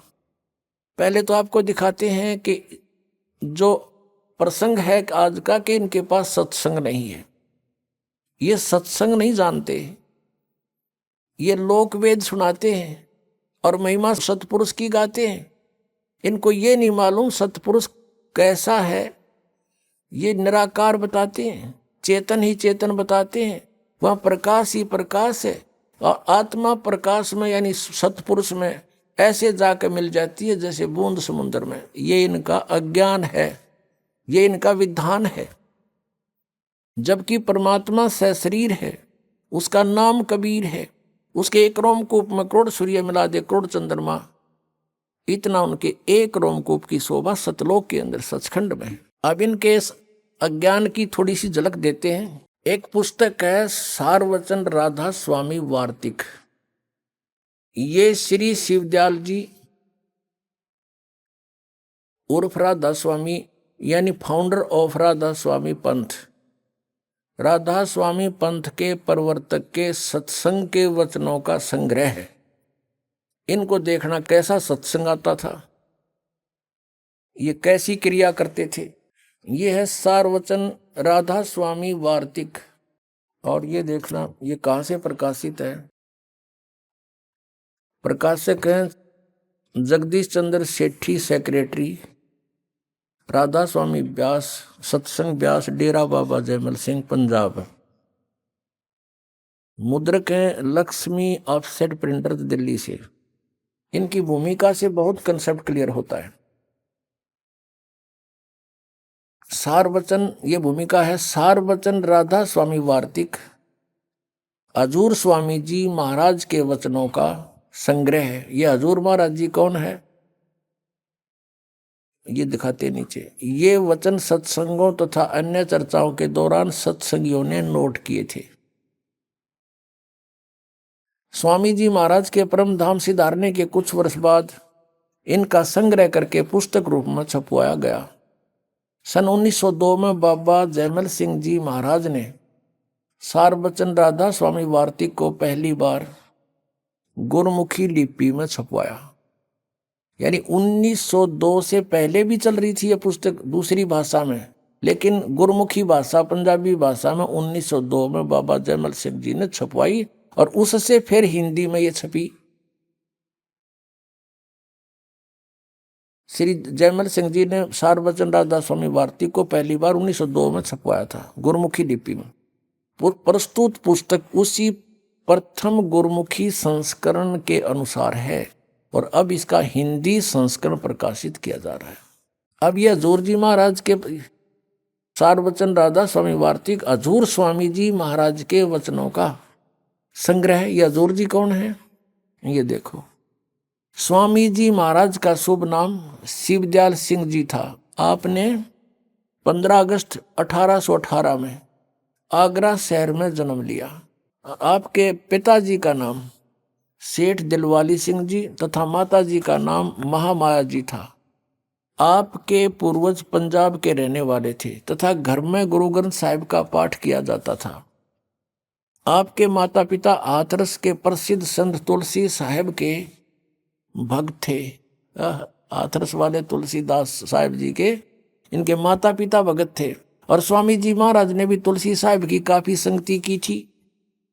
उसके वचन तो सुने थे, उसका ज्ञान वही घसीट रखा है, लेकिन उससे भी हटकर अपना अज्ञान और जोड़ लिया उसमें। और कोई गुरु नहीं इनका, किसका? शिवदयाल जी का। बचपन से ही स्वामी जी महाराज का रुझान अध्यात्म की ओर था। आपने एक कमरे में बैठकर 17 वर्ष सुरत शब्द योग का अभ्यास किया और सन 1861 में बसंत पंचमी के दिन खुले तौर पर आम सत्संग और सुरत शब्द योग का उपदेश शुरू किया। ठीक, अच्छा, अब हम चलते हैं। अब यहां से है ये वचन इनके जो सत्संगों से संग्रह किए हुए, यानी श्री शिवदयाल जी के विचार सुनाएंगे आपको। देखिएगा, राधा स्वामी दयाल की दया, राधा स्वामी साहे खुलासा उपदेश हजूर राधा स्वामी साहब का, यानी शिवदयाल जी के वचन है ये, सत्संग है ये दफा 1। सिर्फ काम इतना है, इंसान यानी मनुष्य अपनी सूरत यानी रूह को उसके खजाने और निकास यानी मुकाम सतनाम और राधा स्वामी में पहुंचावे। अगले प्रश्न लिखे। तो हमने ये देखना है कि यहाँ पर सतनाम और राधा स्वामी को उन्होंने मुकाम कहा। मुकाम माने स्थान। ये 14 पृष्ठ पे हम आपको दिखाएंगे। अब ये तीसरा वचन है स्वामी जी का। ये गीता के जैसे वचन बना रखे न, अध्याय बना कर जैसे। जितने आचार्य और महात्मा और अवतार और पैगंबर हर एक मजहब में हुए हैं, वे सब अपने अभ्यास के जोर से अंतर में तरफ मुकाम असली के चले, असली स्थान की ओर चले। ये कहते सिर्फ संत मंजिल 5वीं यानी सतनाम पर इनकी अकल देखो। मंजिल माने स्थान, इन्होंने अनुवाद कर रखा है, यानी शब्दार्थ किया है। फिर आते हैं सिर्फ संत मंजिल 5वीं यानी सतनाम पर, यानी यहाँ सतनाम को स्थान कहा है। और बिरले संत मंजिल 8वीं यानी राधा स्वामी पद तक पहुंचे। राधा स्वामी को भी मंजिल माने स्थान, ये आपने देख ही लिया, मंजिल माने स्थान इन्हीं के अनुवाद में। अब देखो 15 पृष्ठ पर, ये आप देख रहे हैं सारवचन वार्तिक भाग पहला है। इसका चौथा वचन पढ़ते हैं। अब समझना चाहिए कि राधा स्वामी पद सबसे ऊंचा मुकाम है, स्थान है, और यही नाम कुल मालिक और सच्चे साहिब और सच्चे खुदा का है। और इस मुकाम से राधा स्वामी स्थान से 2 स्थान नीचे सतनाम का मुकाम है। अब सतनाम को स्थान कह रहे हैं पहले, तो ये सिद्ध हो गया स्थान का स्थान है। सतनाम को ये स्थान कहते हैं, स्थान का स्थान है, स्थान का स्थान। मुकाम माने भी स्थान और सतनाम माने भी इनकी भाषा में स्थान। तो स्थान का स्थान है, ये हमारा सिर है, जो इन में ऋषियों ने डिफाइन किया ये आगे देखो कि जिसको संतों ने सतलोक, इब सतनाम को आगे परिभाषित किया है, डिफाइन किया है सतनाम को, स्थान के स्थान को, इस सतनाम को, जिसको संतों ने सतलोक सतनाम, सचखंड सतनाम, सार शब्द सतनाम और सत शब्द और सतनाम भी सतनाम और सतपुरुष भी सतनाम। ये कोई भांग पी के बांट सके इस तरह बकवाद है, कोई सिर न पैर इसका करके बयान किया। सतपुरुष भी सतनाम, सतलोक भी सतनाम, सचखंड भी सतनाम है, और सार शब्द भी सतनाम और सत शब्द भी सतनाम और सतनाम भी सतनाम और सतपुरुष भी सतनाम। अब ये तो सत्संग सुना दिया आपको फाउंडर ऑफ द राधा स्वामी पंथ, इनके परम धनी का, परम हजूर का। और इसी श्री शिवजाल जी के शिष्य हुए हैं श्री जयमल सिंह जी। डेरा व्यास बाबा जयमल सिंह उसने स्थापित किया। उस जयमल सिंह जी के शिष्य हुए सावण सिंह जी। श्री सावण सिंह जी के शिष्य हुए डेरा सच्चा सौदा सिरसा के प्रवर्तक श्री खेमामल उर्फ श्री बलोचिस्तानी शाह मस्ताना जी। अब श्री सावन सिंह जी को भी कितना ज्ञान था, उससे सिद्ध हो जाएगा कि श्री खेमामल सिंह जी के पास भी इसी कुएं का पानी है, तो सच्चा सौदा सिरसा में भी क्या होगा अब देखिएगा। अब ये है एक पुस्तक है संत मत प्रकाश, जिसके लेखक हैं श्री सावन सिंह जी। यह संत मत प्रकाश भाग 3 है और इसके लेखक हैं श्री सावन सिंह जी। ये है श्री सावन सिंह जी, इनका चित्र दिखाते हैं आपको। ये है श्री सावन सिंह, संत मत प्रकाश भाग। हजूर महाराज सावन सिंह जी के सत्संगों का संग्रह। ये देखिएगा, प्रकाशक हैं जगदीश चंद्र सेठी, सेक्रेटरी राधा स्वामी सत्संग व्यास, डेरा बाबा जयमल सिंह पंजाब। और यो है गोपसंस पेपर्स लिमिटेड, ये मुद्रक है। इसके हम आपको 102 पृष्ठ पर ले चलते हैं। 102 पृष्ठ यहां देखना। अब यहां सत्संग सुना रहे हैं सावन सिंह जी। सचखंड या सतनाम चौथा लोक है।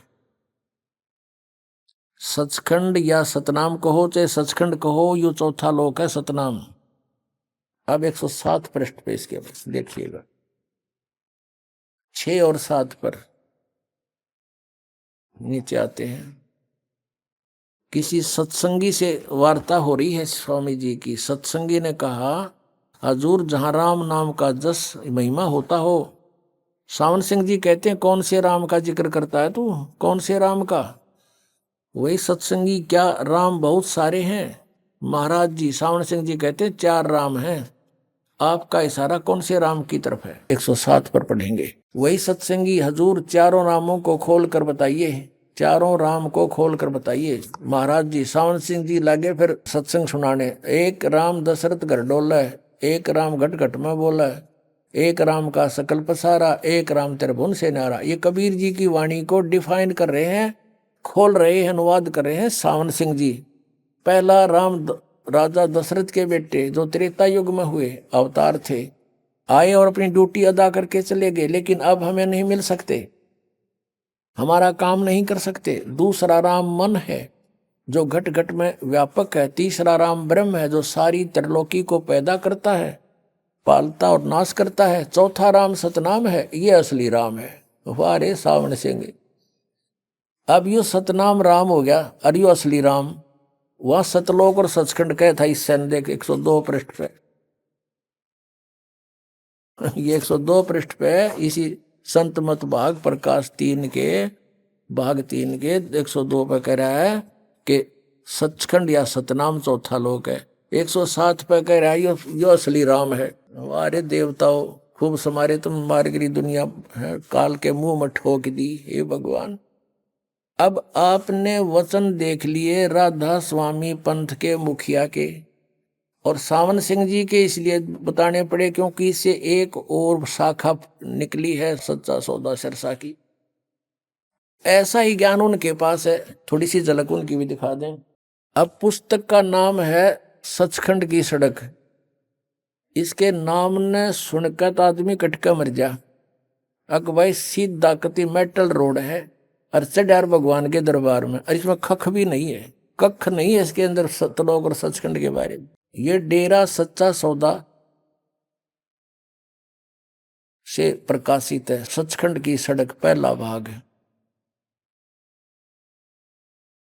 इसके लेखक हैं दासन दास अजूर महाराज सतनाम सिंह जी, डेरा सच्चा सौदा सिरसा हरियाणा। यानी ये श्री खेगमामल सिंह जी के उत्तराधिकारी हुए सीधे, यानी दूसरे गद्दी नसीन। अब तीसरी गद्दी चल रही है। धन धन सतगुरु तेरा ही आसरा, सचखंड की सड़क भाग पहला। ये वो सतनाम सिंह जी इसके लेखक हैं। और यहां से ये पट छपी है। प्रकाशक ये इंद्रसेन प्रबंधक, डेरा सच्चा सौदा। और मुद्रक भी यही है, इंद्रसेन प्रबंधक, परमार्थ उपदेश प्रिंटिंग प्रेस, डेरा सच्चा सौदा, सतनाम सिंह जी मार्ग, सिरसा हरियाणा से। खेमामल सिंह जी की थोड़ी जानकारी दे रखी है प्रथम पृष्ठ पर। पूज्य मस्ताना जी का पहला नाम श्री खेमामल जी था। आपके पिताजी हलवाई की दुकान किया करते थे। अब हम 226 पृष्ठ पे इस पे सचखंड की सड़क, इसके पृष्ठ नंबर 226 पर ये एक शब्द है, अलख नामी आया सारे देश छोड़ के जी छोड़ के। इसका अनुवाद करा है यहां पर, अलख नामी आया सारे देश छोड़ के जी छोड़ के। अब ये वाणी है शिवदयाल जी की, और खोलने चले सतनाम सिंह जी। देखिएगा, त्रिलोकी स्थूल सूक्ष्म और कारण, यह इनकी त्रिलोकी है। अकल देखो इनकी, है भगवान तक की सारी रचना काल निरंजन ने की है। संतों का देश सचखंड या सतलोक है, बिल्कुल ठीक बोले यहां तक तो। और वही सतपुरुष या आदि पुरुष का स्थान है। अच्छा, और ये सचखंड के बारे में कह रहे हैं, सतलोक के बारे में।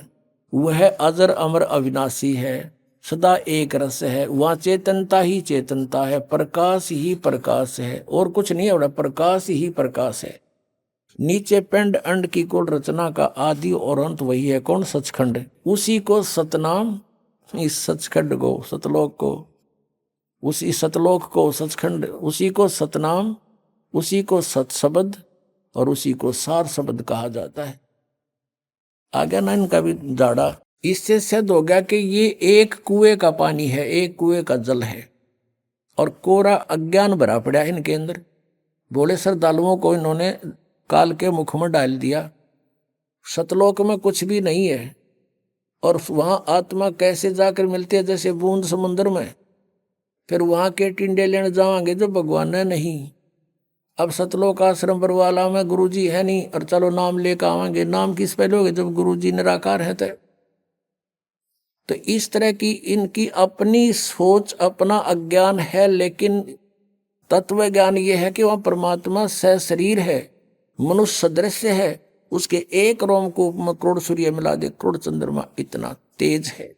पुण्यात्माओं, ये सभी पुण्यात्मा थी। इनको तत्वदर्शी संत मिला नहीं, और ये पिछले जन्मांतर के इनके जो पुण्य थे, इनके साथ थे, जिस कारण से इनके वचन में शक्ति और इनकी जो है कसक भगवान में अलग से थी।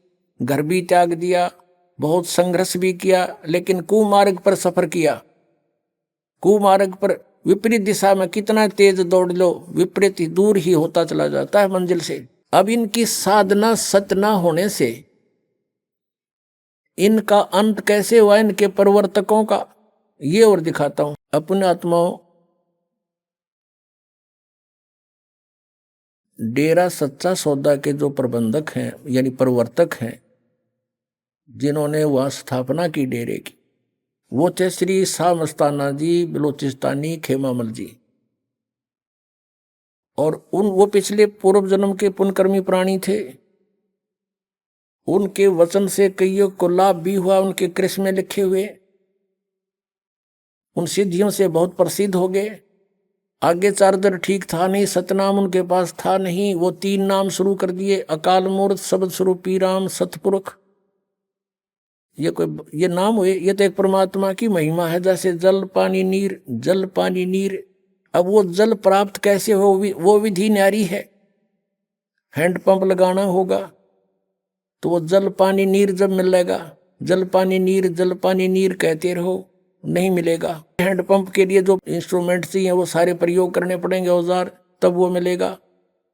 ऐसे ये सतनाम के जो मंत्र है, इसका श्वास उश्वास से सेवन करना होता है, 2 अक्षर का है ये। और ये जैसे बोकी मारते हैं जमीन में पानी निकालने के लिए, हैंडपंप लगाने के लिए, तो ये बोकी लगानी पड़ेगी सतनाम के मंत्र की, श्वास उश्वास की। एक मंत्र अंदर लेना है, दूसरा बाहर छोड़ना है।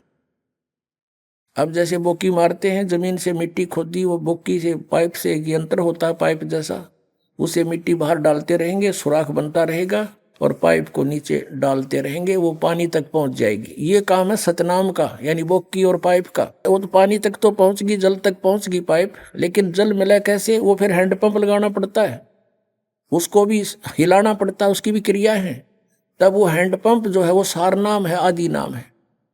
उससे फिर वो जल मिले, जल कहो चाहे नीर कहो चाहे पानी कहो, उसको सतपुरुष कहो, अकाल मूर्त कहो, शब्द स्वरूपी राम कहो, वो इस सतनाम रूपी इस प्रोसेस से मिलेगा। 2 अक्षर का नाम ओम और तत् है, ओम तत्सत। 3 पुरुष है, सरपुरुष, अक्षर पुरुष और परम अक्षर पुरुष। परम अक्षर पुरुष सतपुरुष है, पूर्ण परमात्मा है। तो ओम और तत् ये 2 मंत्र मिलके तो सरपुरुष और अक्षर पुरुष की साधना है। और तीसरा मंत्र परमात्मा का सारनाम है, जो सतलोक में स्थायी स्थान देगा। जिससे हैंडपंप समझो सारनाम, सतनाम तक भी प्राप्त है तो सारनाम मिला नहीं तो भी व्यर्थ है, क्योंकि वहां तक तो पहुंच गया लेकिन हैंडपंप लगा नहीं तो वो जल मिला नहीं। तो इसी प्रकार ये तीनों नाम मिला जी जाप के हैं। आदि नाम भी जाप करने का है और सतनाम के 2 अक्षर का भी नाम जाप करने का। और ये कहते राधा स्वामी वाले कि वो तो अंदर पार ब्रह्म मिलेंगे, मेरे पास भूत बन के। अब देखो श्री खेमामल सिंह जी की मृत्यु कैसे हुई। ये है सतगुरु के परमार्थी कृष्णों के वृंतांत। ये पुस्तक है, पहला भाग। इसके संग्रह करता है ये वर्तमान में जो गद्दी पर बैठे हैं डेरा सच्चा सौदा सिरसा के श्री गुरमीत सिंह जी। और ये कहाँ से छपा है मुद्रक, इंद्रसेन प्रबंधक परमार्थ उपदेश प्रिंटिंग प्रेस, डेरा सच्चा सौदा, बेगू रोड, सिरसा, हरियाणा, भारत से। अब इसके आपको दिखाते हैं। ये है श्री खेमामल सिंह जी और 31 पृष्ठ पर आप देखो, बेपरवाह जी, यानी इनके जो खेमामल जी को ये शहंशाह बेपरवाह नाम से पुकारते थे। बेपरवाह जी वहां के एक प्रेमी की कार में बैठकर पहाड़गंज में एक डॉक्टर की दुकान पर चले गए। आप जी के साथ सिरसा शहर का प्रेमी गोविंद मदान तथा 3-4 और प्रेमी भी थे। नीचे आ जाओ। अब वहां उनसे डॉक्टर से बातें करी और वो अपनी बताई, मैं बीमार हूं।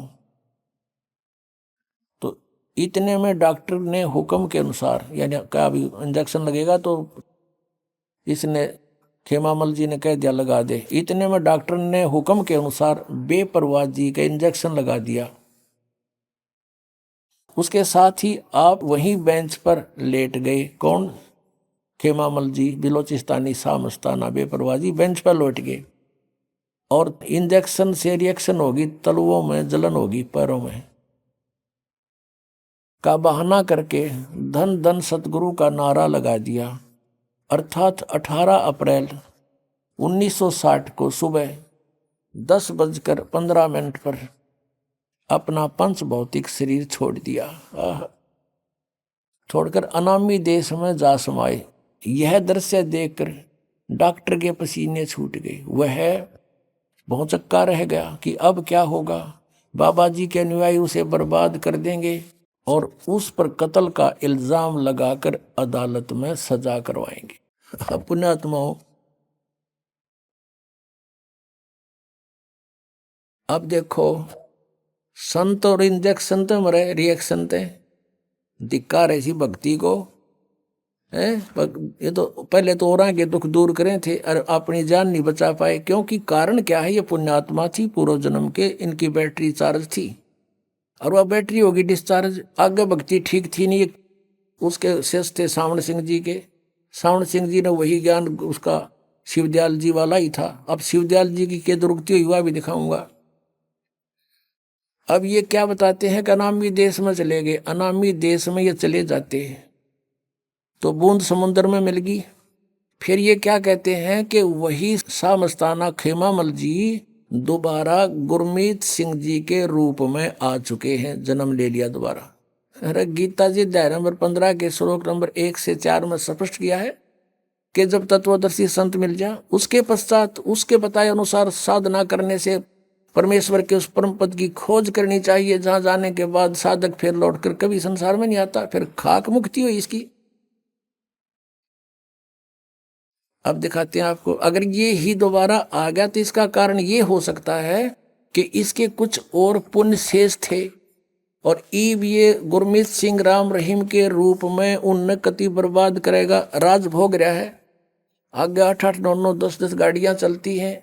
आज राजा को सुख नहीं उसको प्राप्त है, तो ये अपने कति कर्म बिगाड़ के अगले जन्म में पता नहीं कौन सी योनि में जाएगा। अगर वही आ गया है तो ये देखिए फिर इसकी मोक्ष के होया, अड़े धक्के खाने हैं फिर। अब ये भी स्पष्टीकरण देते हैं आपको। अब ये वही पुस्तक है पृष्ठ 56 पे, श्री हजूर महाराज जी मौजूदा सरकार के पावन जीवन दर्शन। परम पूज्य श्री हजूर महाराज यानी गुरमीत सिंह जी का जन्म 15 अगस्त 1967 मंगलवार को हुआ, यानी बलोचिस्तानी शाह मस्ताना की मृत्यु के 7 वर्ष बाद।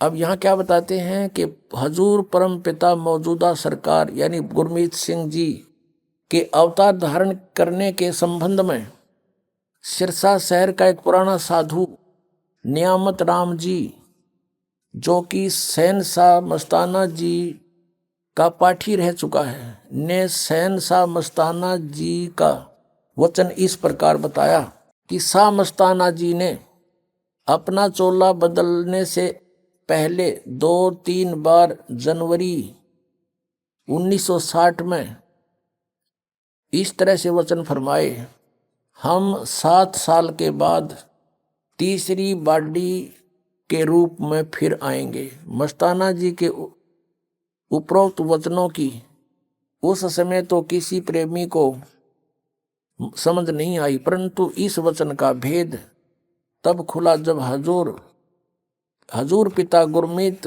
सिंह जी महाराज के अवतार धारण कर लेने की तिथि 15 अगस्त 1967 की पता चला। ये वचन सन 1960 में फरमाए थे। 1967 में पूरे 7 साल होते हैं। अपने आत्माओं, ये है इनकी कहानी। यदि वही आगे है तो मोक्ष की तो है इनका। अब ये कहें कि ये तारण खातिर आए हैं, ये तो डबाउन खातिर आ रहे हैं, नाम तीनों गलत। कहेगा पता नहीं, ये तो फिर डबाउन आ गया। इसका मतलब तो ये हुआ, कहने का भाव ये है कि ये पिछले जन्म के पुण्यकर्मी प्राणी हैं, अपना जीवन नष्ट कर रहे हैं और साथ में अनुयायियों को भी बर्बाद कर रहे हैं। दास सिर्फ आपको आगाह कर रहा है, इनका कोई दुश्मन नहीं, मेरा कोई ये हक लेते नहीं। उद्देश्य यह है कि परमात्मा ने इस दास की सेवा लगा दी, सच्ची कहूँ, सत्य बताऊं, सत्संग सुनाऊं। ये सब सत्संग में ही आते हैं।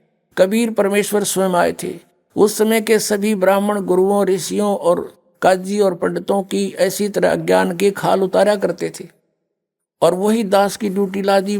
दास तो सच्चाई कहेगा और समाज को यह स्वीकार करनी पड़ेगी। 10 दिन पीछे देख लियो, फिर पछताओगे जितना लेट हो जाओगे। और इन संतों को भी चाहिए ये विचार करें इस बात को, मान बड़ाई में नहीं अपना जीवन बर्बाद करना चाहिए। पीछे गई सो गई, मोक्ष प्राप्ति के लिए जीवन मिला है, उसी के लिए प्रयत्नशील है। फिर सतमार्ग पर क्यों ना चलें? कुमार्ग पर जाने का क्या फायदा? अब आपको दिखाते हैं श्री शिवदयाल जी की दुर्गति हुई। उनका गुरु भी नहीं था कोई, और बिना गुरु के, गुरु बिन माला फेरते, गुरु बिन देते दान, गुरु बिन दोनों निष्फल हैं, चाहे पूछो वेद पुराण। ये जीवन चरित्र है स्वामी जी महाराज यानी शिवदयाल जी का, और इसके लेखक हैं उनके छोटे भाई प्रताप सिंह जी, श्री शिवदयाल जी के छोटे भाई। और ये प्रकाशित हुई है आगरा ट्रस्ट से, राधा स्वामी ट्रस्ट, स्वामी बाग आगरा से, उन्हीं के करकमलों से लिखा हुआ है। और इसमें वो भूत बने हुए अपनी शिष्या बुक्की में बोल रहे हैं, देखिएगा। यह है राधा स्वामी दयाल की दया राधा स्वामी साहेब जीवन चरित्र, स्वामी जी महाराज का, शिवदयाल जी का समझो। लेखक हैं लाला प्रताप सिंह सेठ उर्फ चाचा जी साहब। प्रकाशक हैं राधा स्वामी ट्रस्ट, स्वामी बाग आगरा से। और ये है स्वामी जी के स्वरूप, देखो ये हजूर स्वामी जी शिवदयाल जी का स्वरूप है। और ये कहाँ से प्रकाशित है? राधा स्वामी ट्रस्ट, स्वामी बाग आगरा से छपा है। मुद्रक हैं अर्पण प्रिंटरी, राधा स्वामी चैम्बर्स, भालेज रोड, आनंद। ये इनके फोन नंबर, इनके 28 पृष्ठ पर दिखाते हैं। अब इसमें क्या लिखा है इन्होंने 27 पृष्ठ पे? ये यहाँ नीचे, मालिक कुल में सर्वशक्ति और ताकत है, और कुल का भंडार है, और उसकी कुदरत से रचना का सब काम चल रहा है। और जो परम संत वहां से आते हैं वे भी वही ताकत और सामर्थ्यता लेकर आते हैं, समर्थता। तो उनमें और अनामी पुरुष में कुछ जरा भी फर्क नहीं होता है। तो जब इस संसार में जीव के उपकार के वास्ते अनामी पुरुष या परम संत आनकर प्रकट होते हैं तो उनसे बड़ा संसार में कोई नहीं होता, तो वे किसी को गुरु नहीं बनाते हैं। इसी वजह से ये आपने लिपा पोती करी है शिवदयाल जी के लिए। 28 पर देखो, इसलिए स्वामी जी महाराज का कोई गुरु नहीं था और न ही किसी से उन्होंने परमार्थ का उपदेश लिया। हर जबकि इनकी जीवन लिखा कि वो हाथरस वालों की बहुत संगत करी, उनके उपदेश सुना करते थे।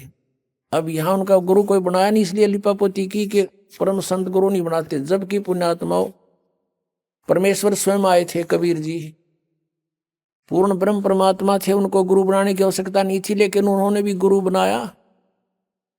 ये प्रमाणित रखने के लिए कि आने वाले समय में ये काल के दूत न्यू क्या करेंगे, कबीर जी ने कौन सा गुरु बनाया था, इसलिए गुरु बनाना अनिवार्य है।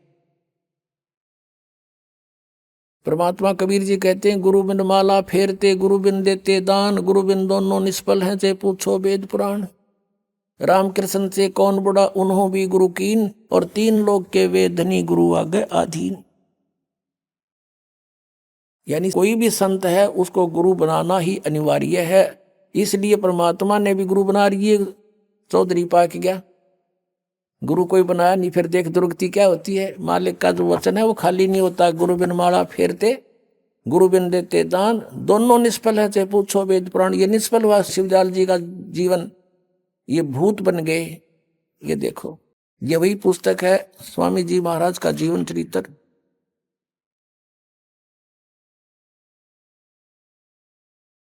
यही वही पुस्तक है स्वामी जी महाराज का जीवन चरित्र।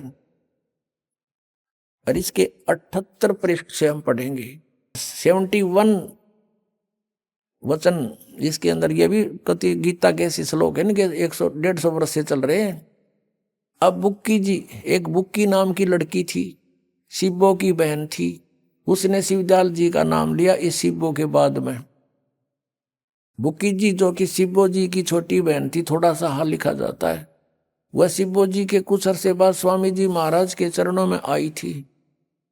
जब उन्होंने कुछ दिन सत्संग किया और वचन स्वामी जी महाराज के सुने और वे वचन हृदय में समा गए, तब इनके प्रेम की हालत अजीब थी कि जब स्वामी जी महाराज वचन या अर्थ पोथियों का करते थे,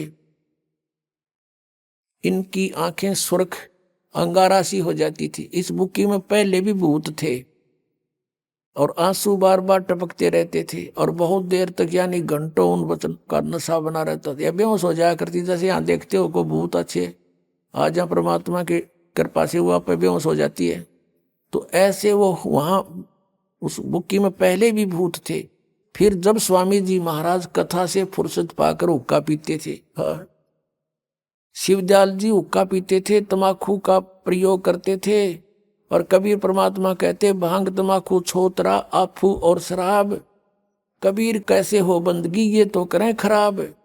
तो हुक्का भी पीते थे, नाम भी गलत जाप करते थे, ये प्रेत बने। देखो आगे स्वामी जी महाराज कथा से फुर्सत पाकर हुक्का पीते थे या अभ्यास का रस लेते थे, यानी हठ योग करते थे। जब कथा कहने बैठते तो बुक्की जी महाराज के चरणों के अंगूठा मुंह में रखे हुए घंटों चरणामृत का रस लेती रहती थी।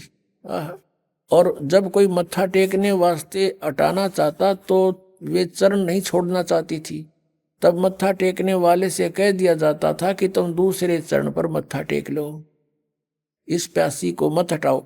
अब ये गरादास स्वामी वाले न्यू कहे पूरा संत वो होता जो चरण ना छुआवे। अरे थारा हजूर जी भी छुआ होता चरण तय, जो आपका परम धनी भी चरण छुआया करता था, मत्था टेकवाया करता था। और वह बयान किया करती थी कि मुझे इसमें ऐसा रस आता जैसे कोई दूध पीता है। ये सब बनावटी बातें इनकी।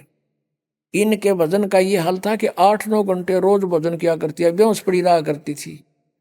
इनको स्वामी जी महाराज के दर्शनों का पूरा आधार हो गया था। सूरत भी ऊंचे देश में पहुंचती थी। खक्का न बेरा कोई ना कौन से जाओ थी, सतनाम का बेरा ना सतलोक का बेरा नहीं, वो सतनाम सचखंड ये जाओ थी कहाँ, भूत पड़ा था उसमें पड़ी रही थी बेहोश होकर के। जब स्वामी जी महाराज अंतर ध्यान हुए तब बुक्की जी की ये कैफियत हुई कि दिन रात बेहोश पड़ी रहती थी। स्वामी जी शिवदयाल जी की मृत्यु के बाद की बात है ये।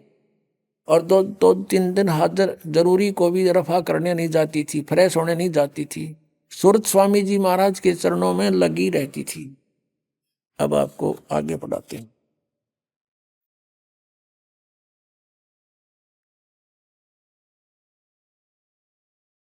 करीब 1.5 महीने के ये हाल रहा।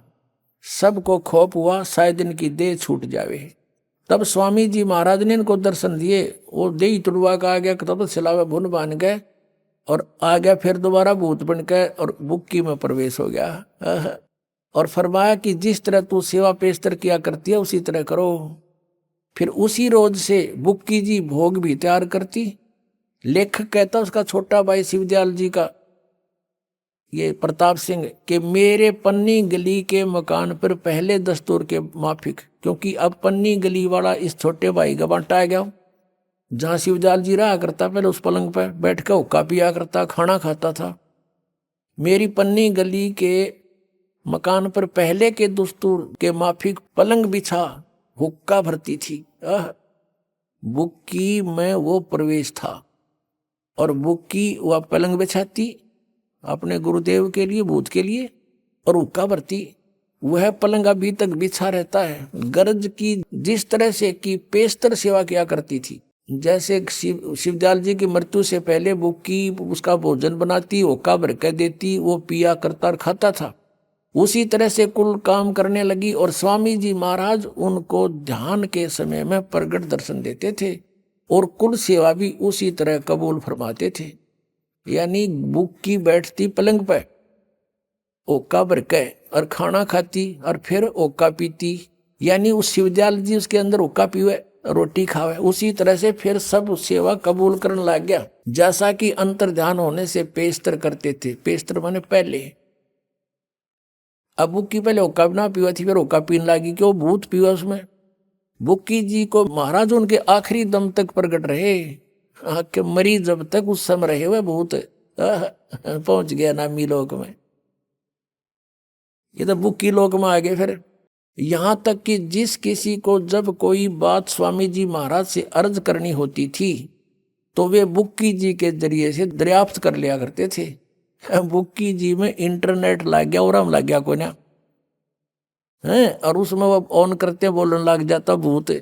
यानी बुक्की जी अभ्यास के समय स्वामी जी महाराज को प्रकट कर लेती थी, या लिपा पोती करें भी महाराज जी को प्रकट करके हम कलाम हुआ करती थी।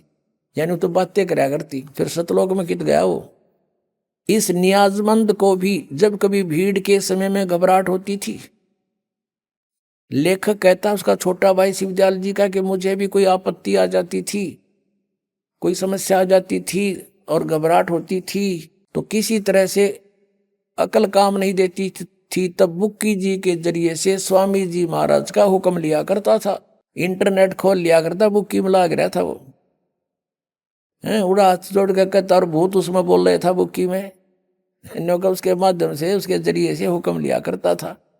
और जैसा हुक्म होता था उसी के मुआफिक बंदा कारबंद होता। इसी तरह से राय साहब ने जो सालिग्राम जी था मौज की थी कि बुक्की के जरिए से 2-4 बार हुक्म हासिल किए थे। अपने आत्मा परमात्मा कहा करते थे, साच कहूं तो जग मारे पर झूठ कही ना जाई हो, और साच न जग माने नीन झूठों जगपति आई हो। अब इन्होंने कितना देश बिगाड़ दिया बताओ, करोड़ों की संख्या में। इनको कख का पता नहीं, स्वयं भूत बन रहा, हेड ऑफ द डिपार्टमेंट इनका। अन्य की क्या दशा होगी। अब उसी से एक पंथ निकला है मथुरा में, जय गुरुदेव नाम रख लिया। वैसे वो कहते हैं जो तुलसीदास साहिब जी बैठे हैं उस पर गद्दी पर, वो कहते हैं ये जय गुरुदेव तो परमात्मा का नाम है, लेकिन उसी उनके अनुयायियों ने उसको जय गुरुदेव नाम से प्रसिद्ध कर दिया और उसने वो स्वीकार कर लिया। यानी जय गुरुदेव मथुरा के अंदर पंथ चल रहा है। और सन 1954 से ये महात्मा संत सत्संग कर रहा है। 1954 से, जब दास केवल 3 वर्ष की आयु का था। क्योंकि ये पुण्यकर्मी प्राणी है, पूर्व जन्म के ऋषि महर्षि थे ये। इनके अंदर पिछले संस्कार अभी प्रबल थे, भक्ति के लिए इधर उधर भटके राधा स्वामी उस शिवदयाल के चक्कर में ये भी फंस गए। अब पूर्व जन्म के संस्कारों को, शुभ संस्कारों के कारण इनकी दिव्य दृष्टि भी काम करती थी। इन्होंने कई भविष्यवाणी भी की है। आज से सन 71 में इन्होंने एक भविष्यवाणी की है। किसने? श्री तुलसीदास साहेब मथुरा वाले जय गुरुदेव पंथ के प्रवर्तक ने। वो आपको उन्हीं की पुस्तक से पढ़कर सुनाते, फिर आप बुद्धिमान हो देखना वो किसके ऊपर खरी उतर रही है। एक पुस्तक है जय गुरुदेव की अमर वाणी भाग 2,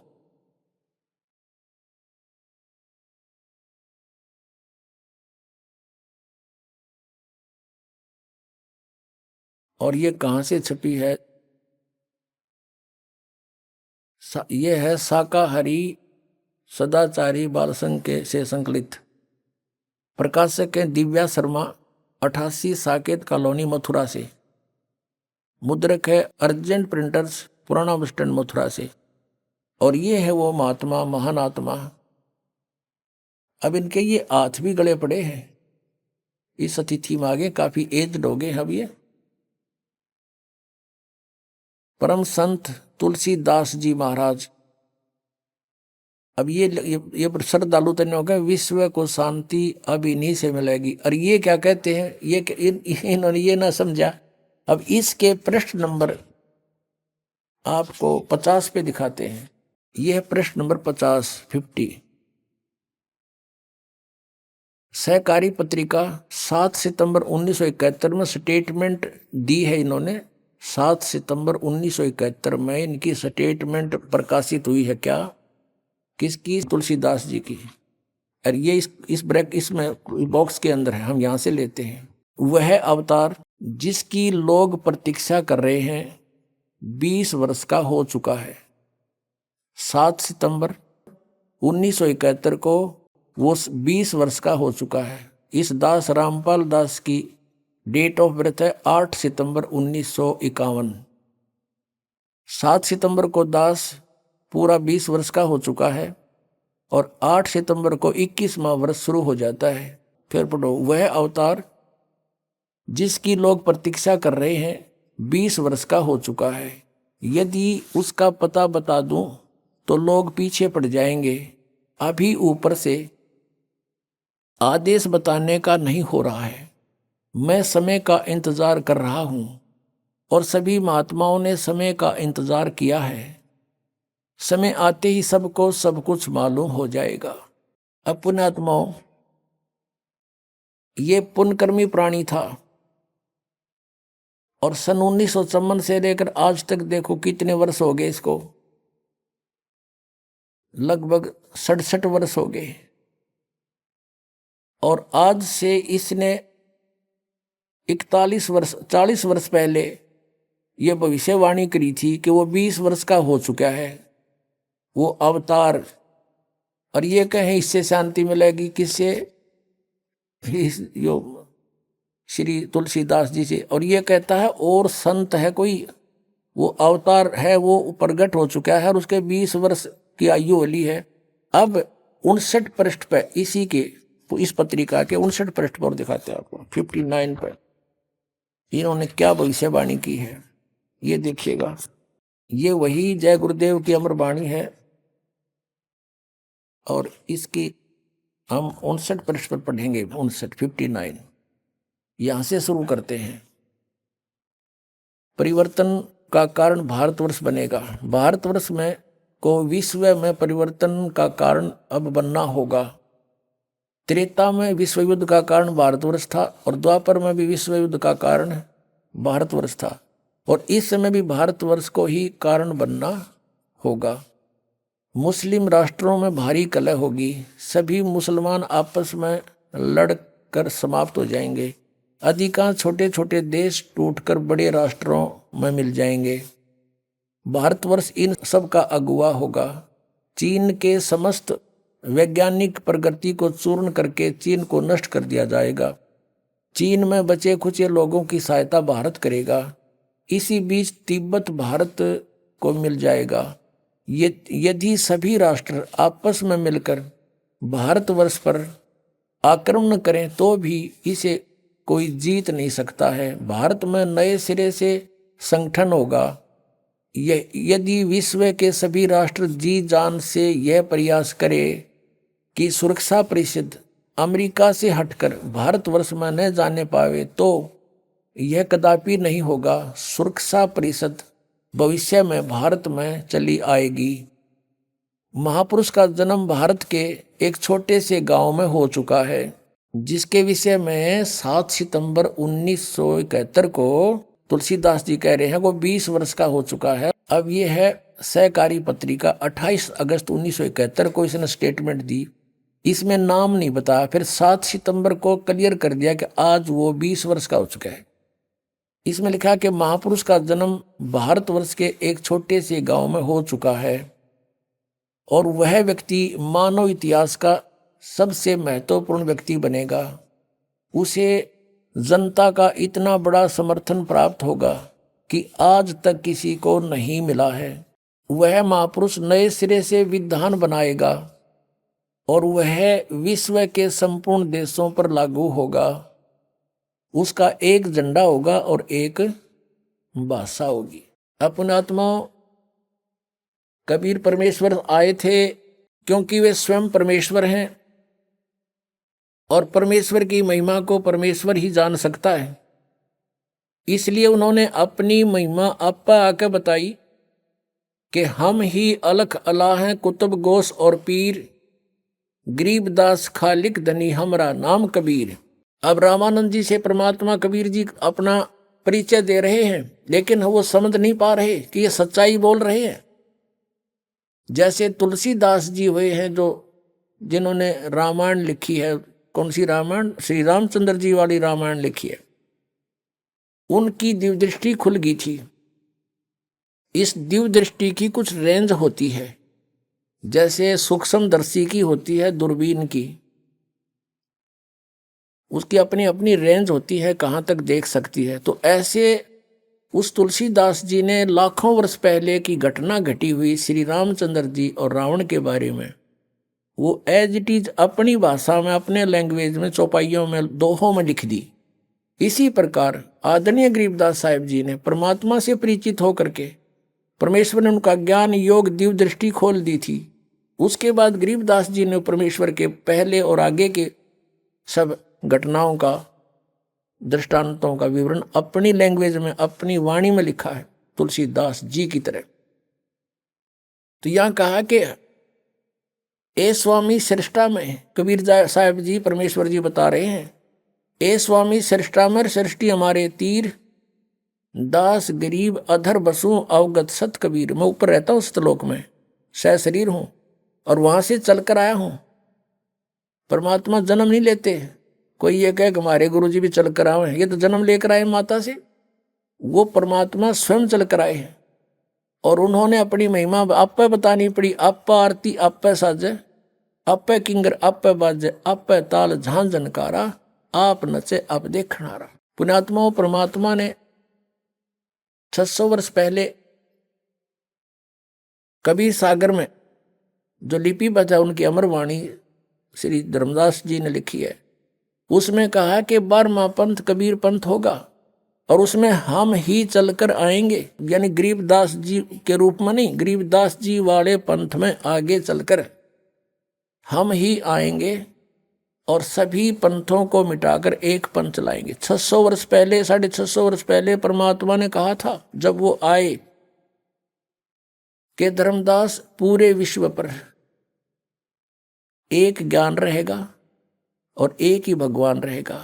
मेरी महिमा पूरे विश्व में होगी और उस समय पूरे विश्व में शांति होगी।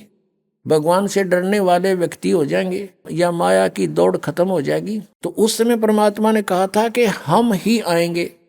कबीर जी वो स्वयं नहीं आए तो अपना दास भेज दिया। तो जिसके विषय में श्री ये तुलसीदास साहेब जी, ये मथुरा वाले प्रबंधक यानी संत भविष्यवाणी कर रहे हैं, वो ये दास है। अब आप पे आरती आप पे साजे, आप पे किंगर आप पे बाजे, आप पे ताल झांझ झनकारा, आप नचे आप देखनारा। अब ये तो महापुरुष है, इसको अवतार कहो चाहे कुछ को, लेकिन ये दास तो दास है। आपको बोल रहा है, दास परमेश्वर का कुत्ता है। आप धनियों को जगा रहा है कि आपको बहुत हानि करेगा ये काल। ये संत भी भ्रमित हैं, ये पंथ भी भ्रमित है, इनका ज्ञान भी भ्रमित है, इनका नाम भी भ्रमित है। ये काल के जाल में दास की प्रार्थना है ये संत भी समझे, ये अपना कल्याण करवावे और आके अपना सतनाम पावे आवे। बोलो सतगुरुदेव।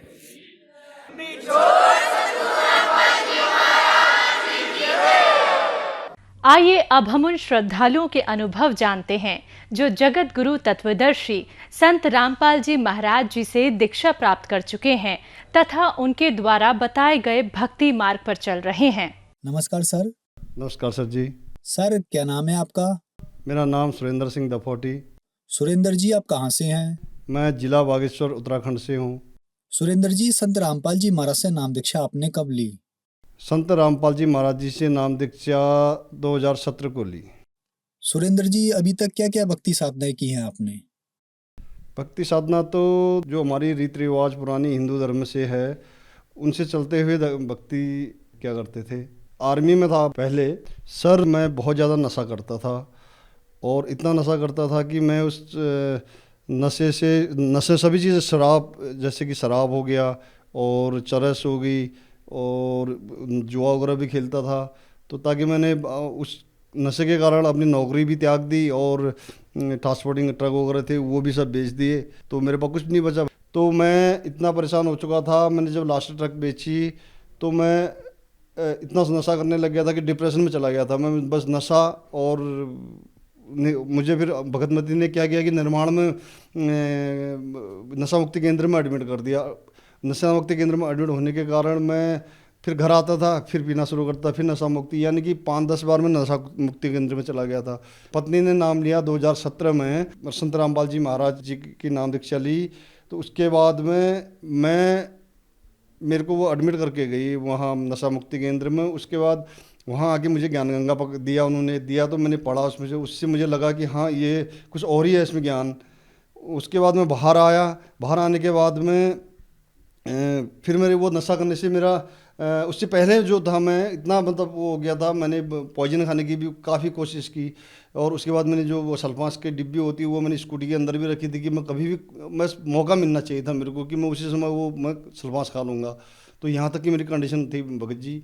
उसके बाद में मैं क्या कहते हैं घर में लाए मुझे भगत जी लोग आए घर में, सर लोग आए थे, उनने समझाया मुझे, तो कुछ समझ में नहीं आया। फिर मैं संत रामपाल महाराज जी का सत्संग देखा और इंटरव्यू सुनता था, तो उससे कुछ समझ में आने लगा मेरा।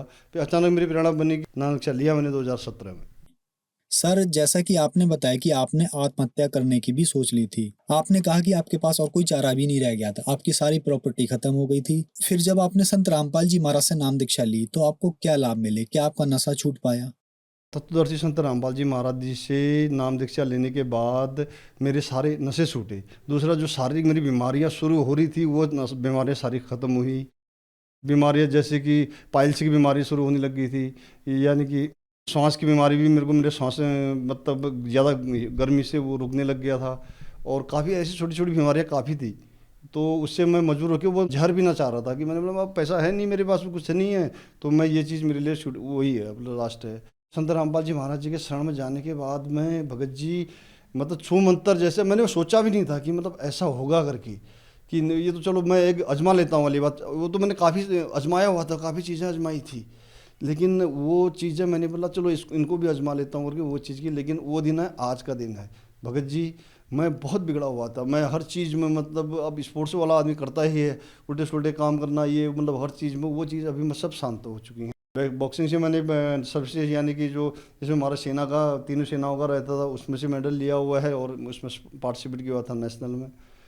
तो वो सारी चीज़ें भक्ति के बाद में जो अभी अब सोच में आ रहा है कि हम ये पहले से जुड़े होते तो आज तक शायद भक्ति मार्ग में ठीक ठाक होते। चलो अभी भी जुड़े हैं, लेकिन अभी भी मार्ग सही मिला हुआ है गुरु जी का, संत रामपाल जी महाराज जी का, तो वो सही है। और लाभ तो काफ़ी मिले हैं भगत जी, अपने पारिवारिक लाभ। और काफ़ी मैं एक बार जैसे अभी फ़िलहाल जो सप्लायर का काम और बिल्डिंग मटेरियल सप्लाई का काम करता हूँ, तो मैं मेरी कहीं गाड़ी आई हुई थी, वहाँ जा रहा था, पहाड़ में बैंड होते हैं, तो बैंड में ऐसे आ रहा था, तो वहाँ से बोलेरो कार आ रही थी, बोलेरो स्पीड में थी, मैं भी स्पीड में था। तो देखने जो बंदे बैक साइड में धूप सेक रहे थे वो देख रहे थे, तो उनने बोला गया ये बंदा, इसको तो टक्कर मार देगी वो करके। और मैंने भी सोच लिया था कि मैं मेरा इस दाहिने हिस्से में जो है गाड़ी मारेगी करके, लेकिन मैं साबुत आगे निकल के और पीछे देखा मैंने, वो कार आगे चलेगी और मैं ठीक ठाक बच गया। ये गुरु जी की, संत रामपाल जी महाराज की ये कृपा हुई। सर, जैसा कि आपने बताया कि आप इंडियन आर्मी में एक ऑफिसर रैंक के पद पर थे, आप नशा करते थे, नशे के लिए आपने अपनी नौकरी छोड़ी, नशे में ही आपकी सारी प्रॉपर्टी बिक गई और लास्ट में आप अपना शरीर भी छोड़ना चाह रहे थे। आप बहुत सारे नशा मुक्ति केंद्र में भी गए, लेकिन आपका नशा नहीं छूटा। फिर आपने संत रामपाल जी महाराज से नाम दीक्षा ली और आपका नशा छूट गया। सर, यहाँ पे सवाल ये बनता है कि आप नशे के लिए अपना शरीर भी छोड़ना चाह रहे थे, लेकिन फिर भी आपका नशा नहीं छूटा। तो संत रामपाल जी महाराज ने आपको ऐसा क्या दिया जो आपका नशा एकदम से छूट गया? एक तो जो उनके नियम है, उस नियम को जो फॉलो करेगा तो उससे सारे आदमी ने वैसे ही ठीक हो जाना है। दूसरे जो वो उसके बाद में मंत्र देते हैं, जो हमें मंत्र देते हैं, जो नाम दीक्षा के बाद उन मंत्रों में इतनी ताकत होती है कि अगर सही ढंग से जिस हिसाब से बता रखे उस हिसाब से करो तो वो चीज़ सब नशा क्या उसमें तो बड़ी बड़ी चीज़ें छूट जाती हैं। वो नशा तो मेरा ऐसा चुटकी में छूटा जो कि मैं काफ़ी सालों से छोड़ना चाहता था। जब मैं स्कूल से लेबर में था तब से छोड़ना चाहता था, लेकिन छूटता नहीं था। तो थोड़ा सा मौका मिल जाए फिर पीता था। लेकिन उस भक्ति में इतनी ताकत है कि वो सभी चीज़ जो भी गलत काम है उनको सबको साइड कर देती है। सर, ये बहुत अचरज की बात है। आप देव भूमि से बिलोंग करते हैं, उत्तराखंड को देवों की भूमि कहा गया है। आपके यहाँ केदारनाथ धाम है, बद्रीनाथ धाम है, तो इन सब धाम को छोड़कर आप संत रामपाल जी महाराज जी की शरण में आए और आपने बताया कि आपको जो संत रामपाल जी महाराज ने मंत्र दिया उससे आपका नशा छूट गया। तो क्या ये मंत्र केवल संत रामपाल जी महाराज जी के पास ही है और आपको कहीं ये मंत्र नहीं मिला?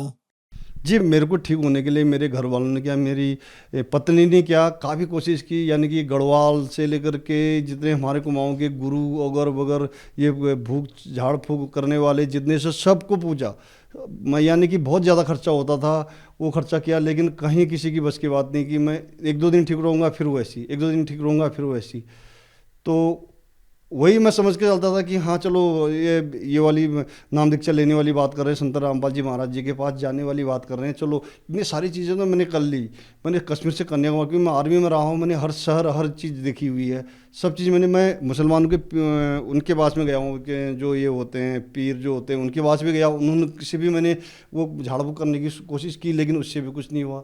लेकिन मैंने इतनी सारी चीज़ें मैंने कर ली हैं, तो मैं एक बार चलो, ये जो कह रही थी ज़बरदस्ती कर रहे हैं, मैं एक बार ठीक है मैं मानता हूँ उनकी बात में, करके मैं जब रामपाल जी महाराज के शरण में तब आया। जब मैं शरण में गया तो मुझे यकीन नहीं था फिर भी कि मैं ये होगा करके, सिर्फ मैं इंटरव्यू जब देखता था तो उससे पता हाँ फ़र्क तो हुआ है। लेकिन जब मुझे नाम दीक्षा लेने के लिए जब मैं वहाँ गया, वहाँ जब मुझे वो चीज़ बताई गई कि ये चीज़ करनी, तो वो मैंने करीबन 1.5-2 महीने से तो मैंने प्रॉपर ऐसी की कि मैंने सोचा कि देखता हूँ मैं अगर इतनी शक्ति इनमें होगी तो मैं ठीक हो जाऊँगा।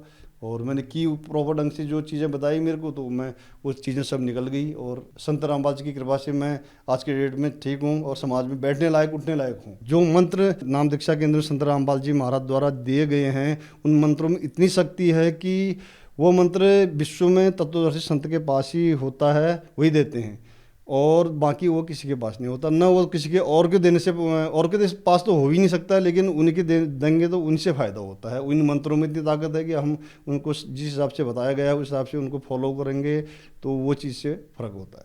सर, जैसे कि आपने बताया कि नशा मुक्ति केंद्र में पैसे लगते हैं, जितने दिन आपके पास पैसे हैं उतने दिन आप वहाँ रुक सकते हैं, तो क्या संत रामपाल जी महाराज जी के आश्रम में भी पैसे लगते हैं? नहीं भगत जी, वहाँ पैसा कहाँ, वहाँ तो आश्रमों में जाने से ऐसा लगता है कि हम कहीं और ही चले गए, वो कोई पैसा नहीं, ऐसा घी में बना हुआ खाना मिलता है। संत रामपाल जी महाराज जी के आश्रमों में इतनी सुविधाएं हैं, भगत क्या जगत क्या सबके लिए जो वहाँ पर आते हैं सुनने के लिए, कि वो कहीं जो भी आता है वो मतलब ऊपर ही बात करता है कि यार तो बहुत अच्छा है, ये है। सर, अब आखिरी सवाल आपसे, संत रामपाल जी महाराज से नाम दीक्षा कैसे ले सकते हैं? तत्वदर्शी संत रामपाल जी महाराज जी से नाम दीक्षा सत्संग में नीचे से एक पट्टी आती है, उसमें नंबर होते हैं। हर डिस्ट्रिक्ट में नामदान केंद्र हैं, नामदान नज़दीकी नामदान केंद्र में उनमें फ़ोन करके आप नामदान केंद्र से संत रामपाल जी महाराज जी की से नाम दीक्षा ले सकते हैं। सुरेंद्र जी, हमारे चैनल पर अपने अनुभव बताने के लिए आपका बहुत बहुत धन्यवाद। सच्चाई।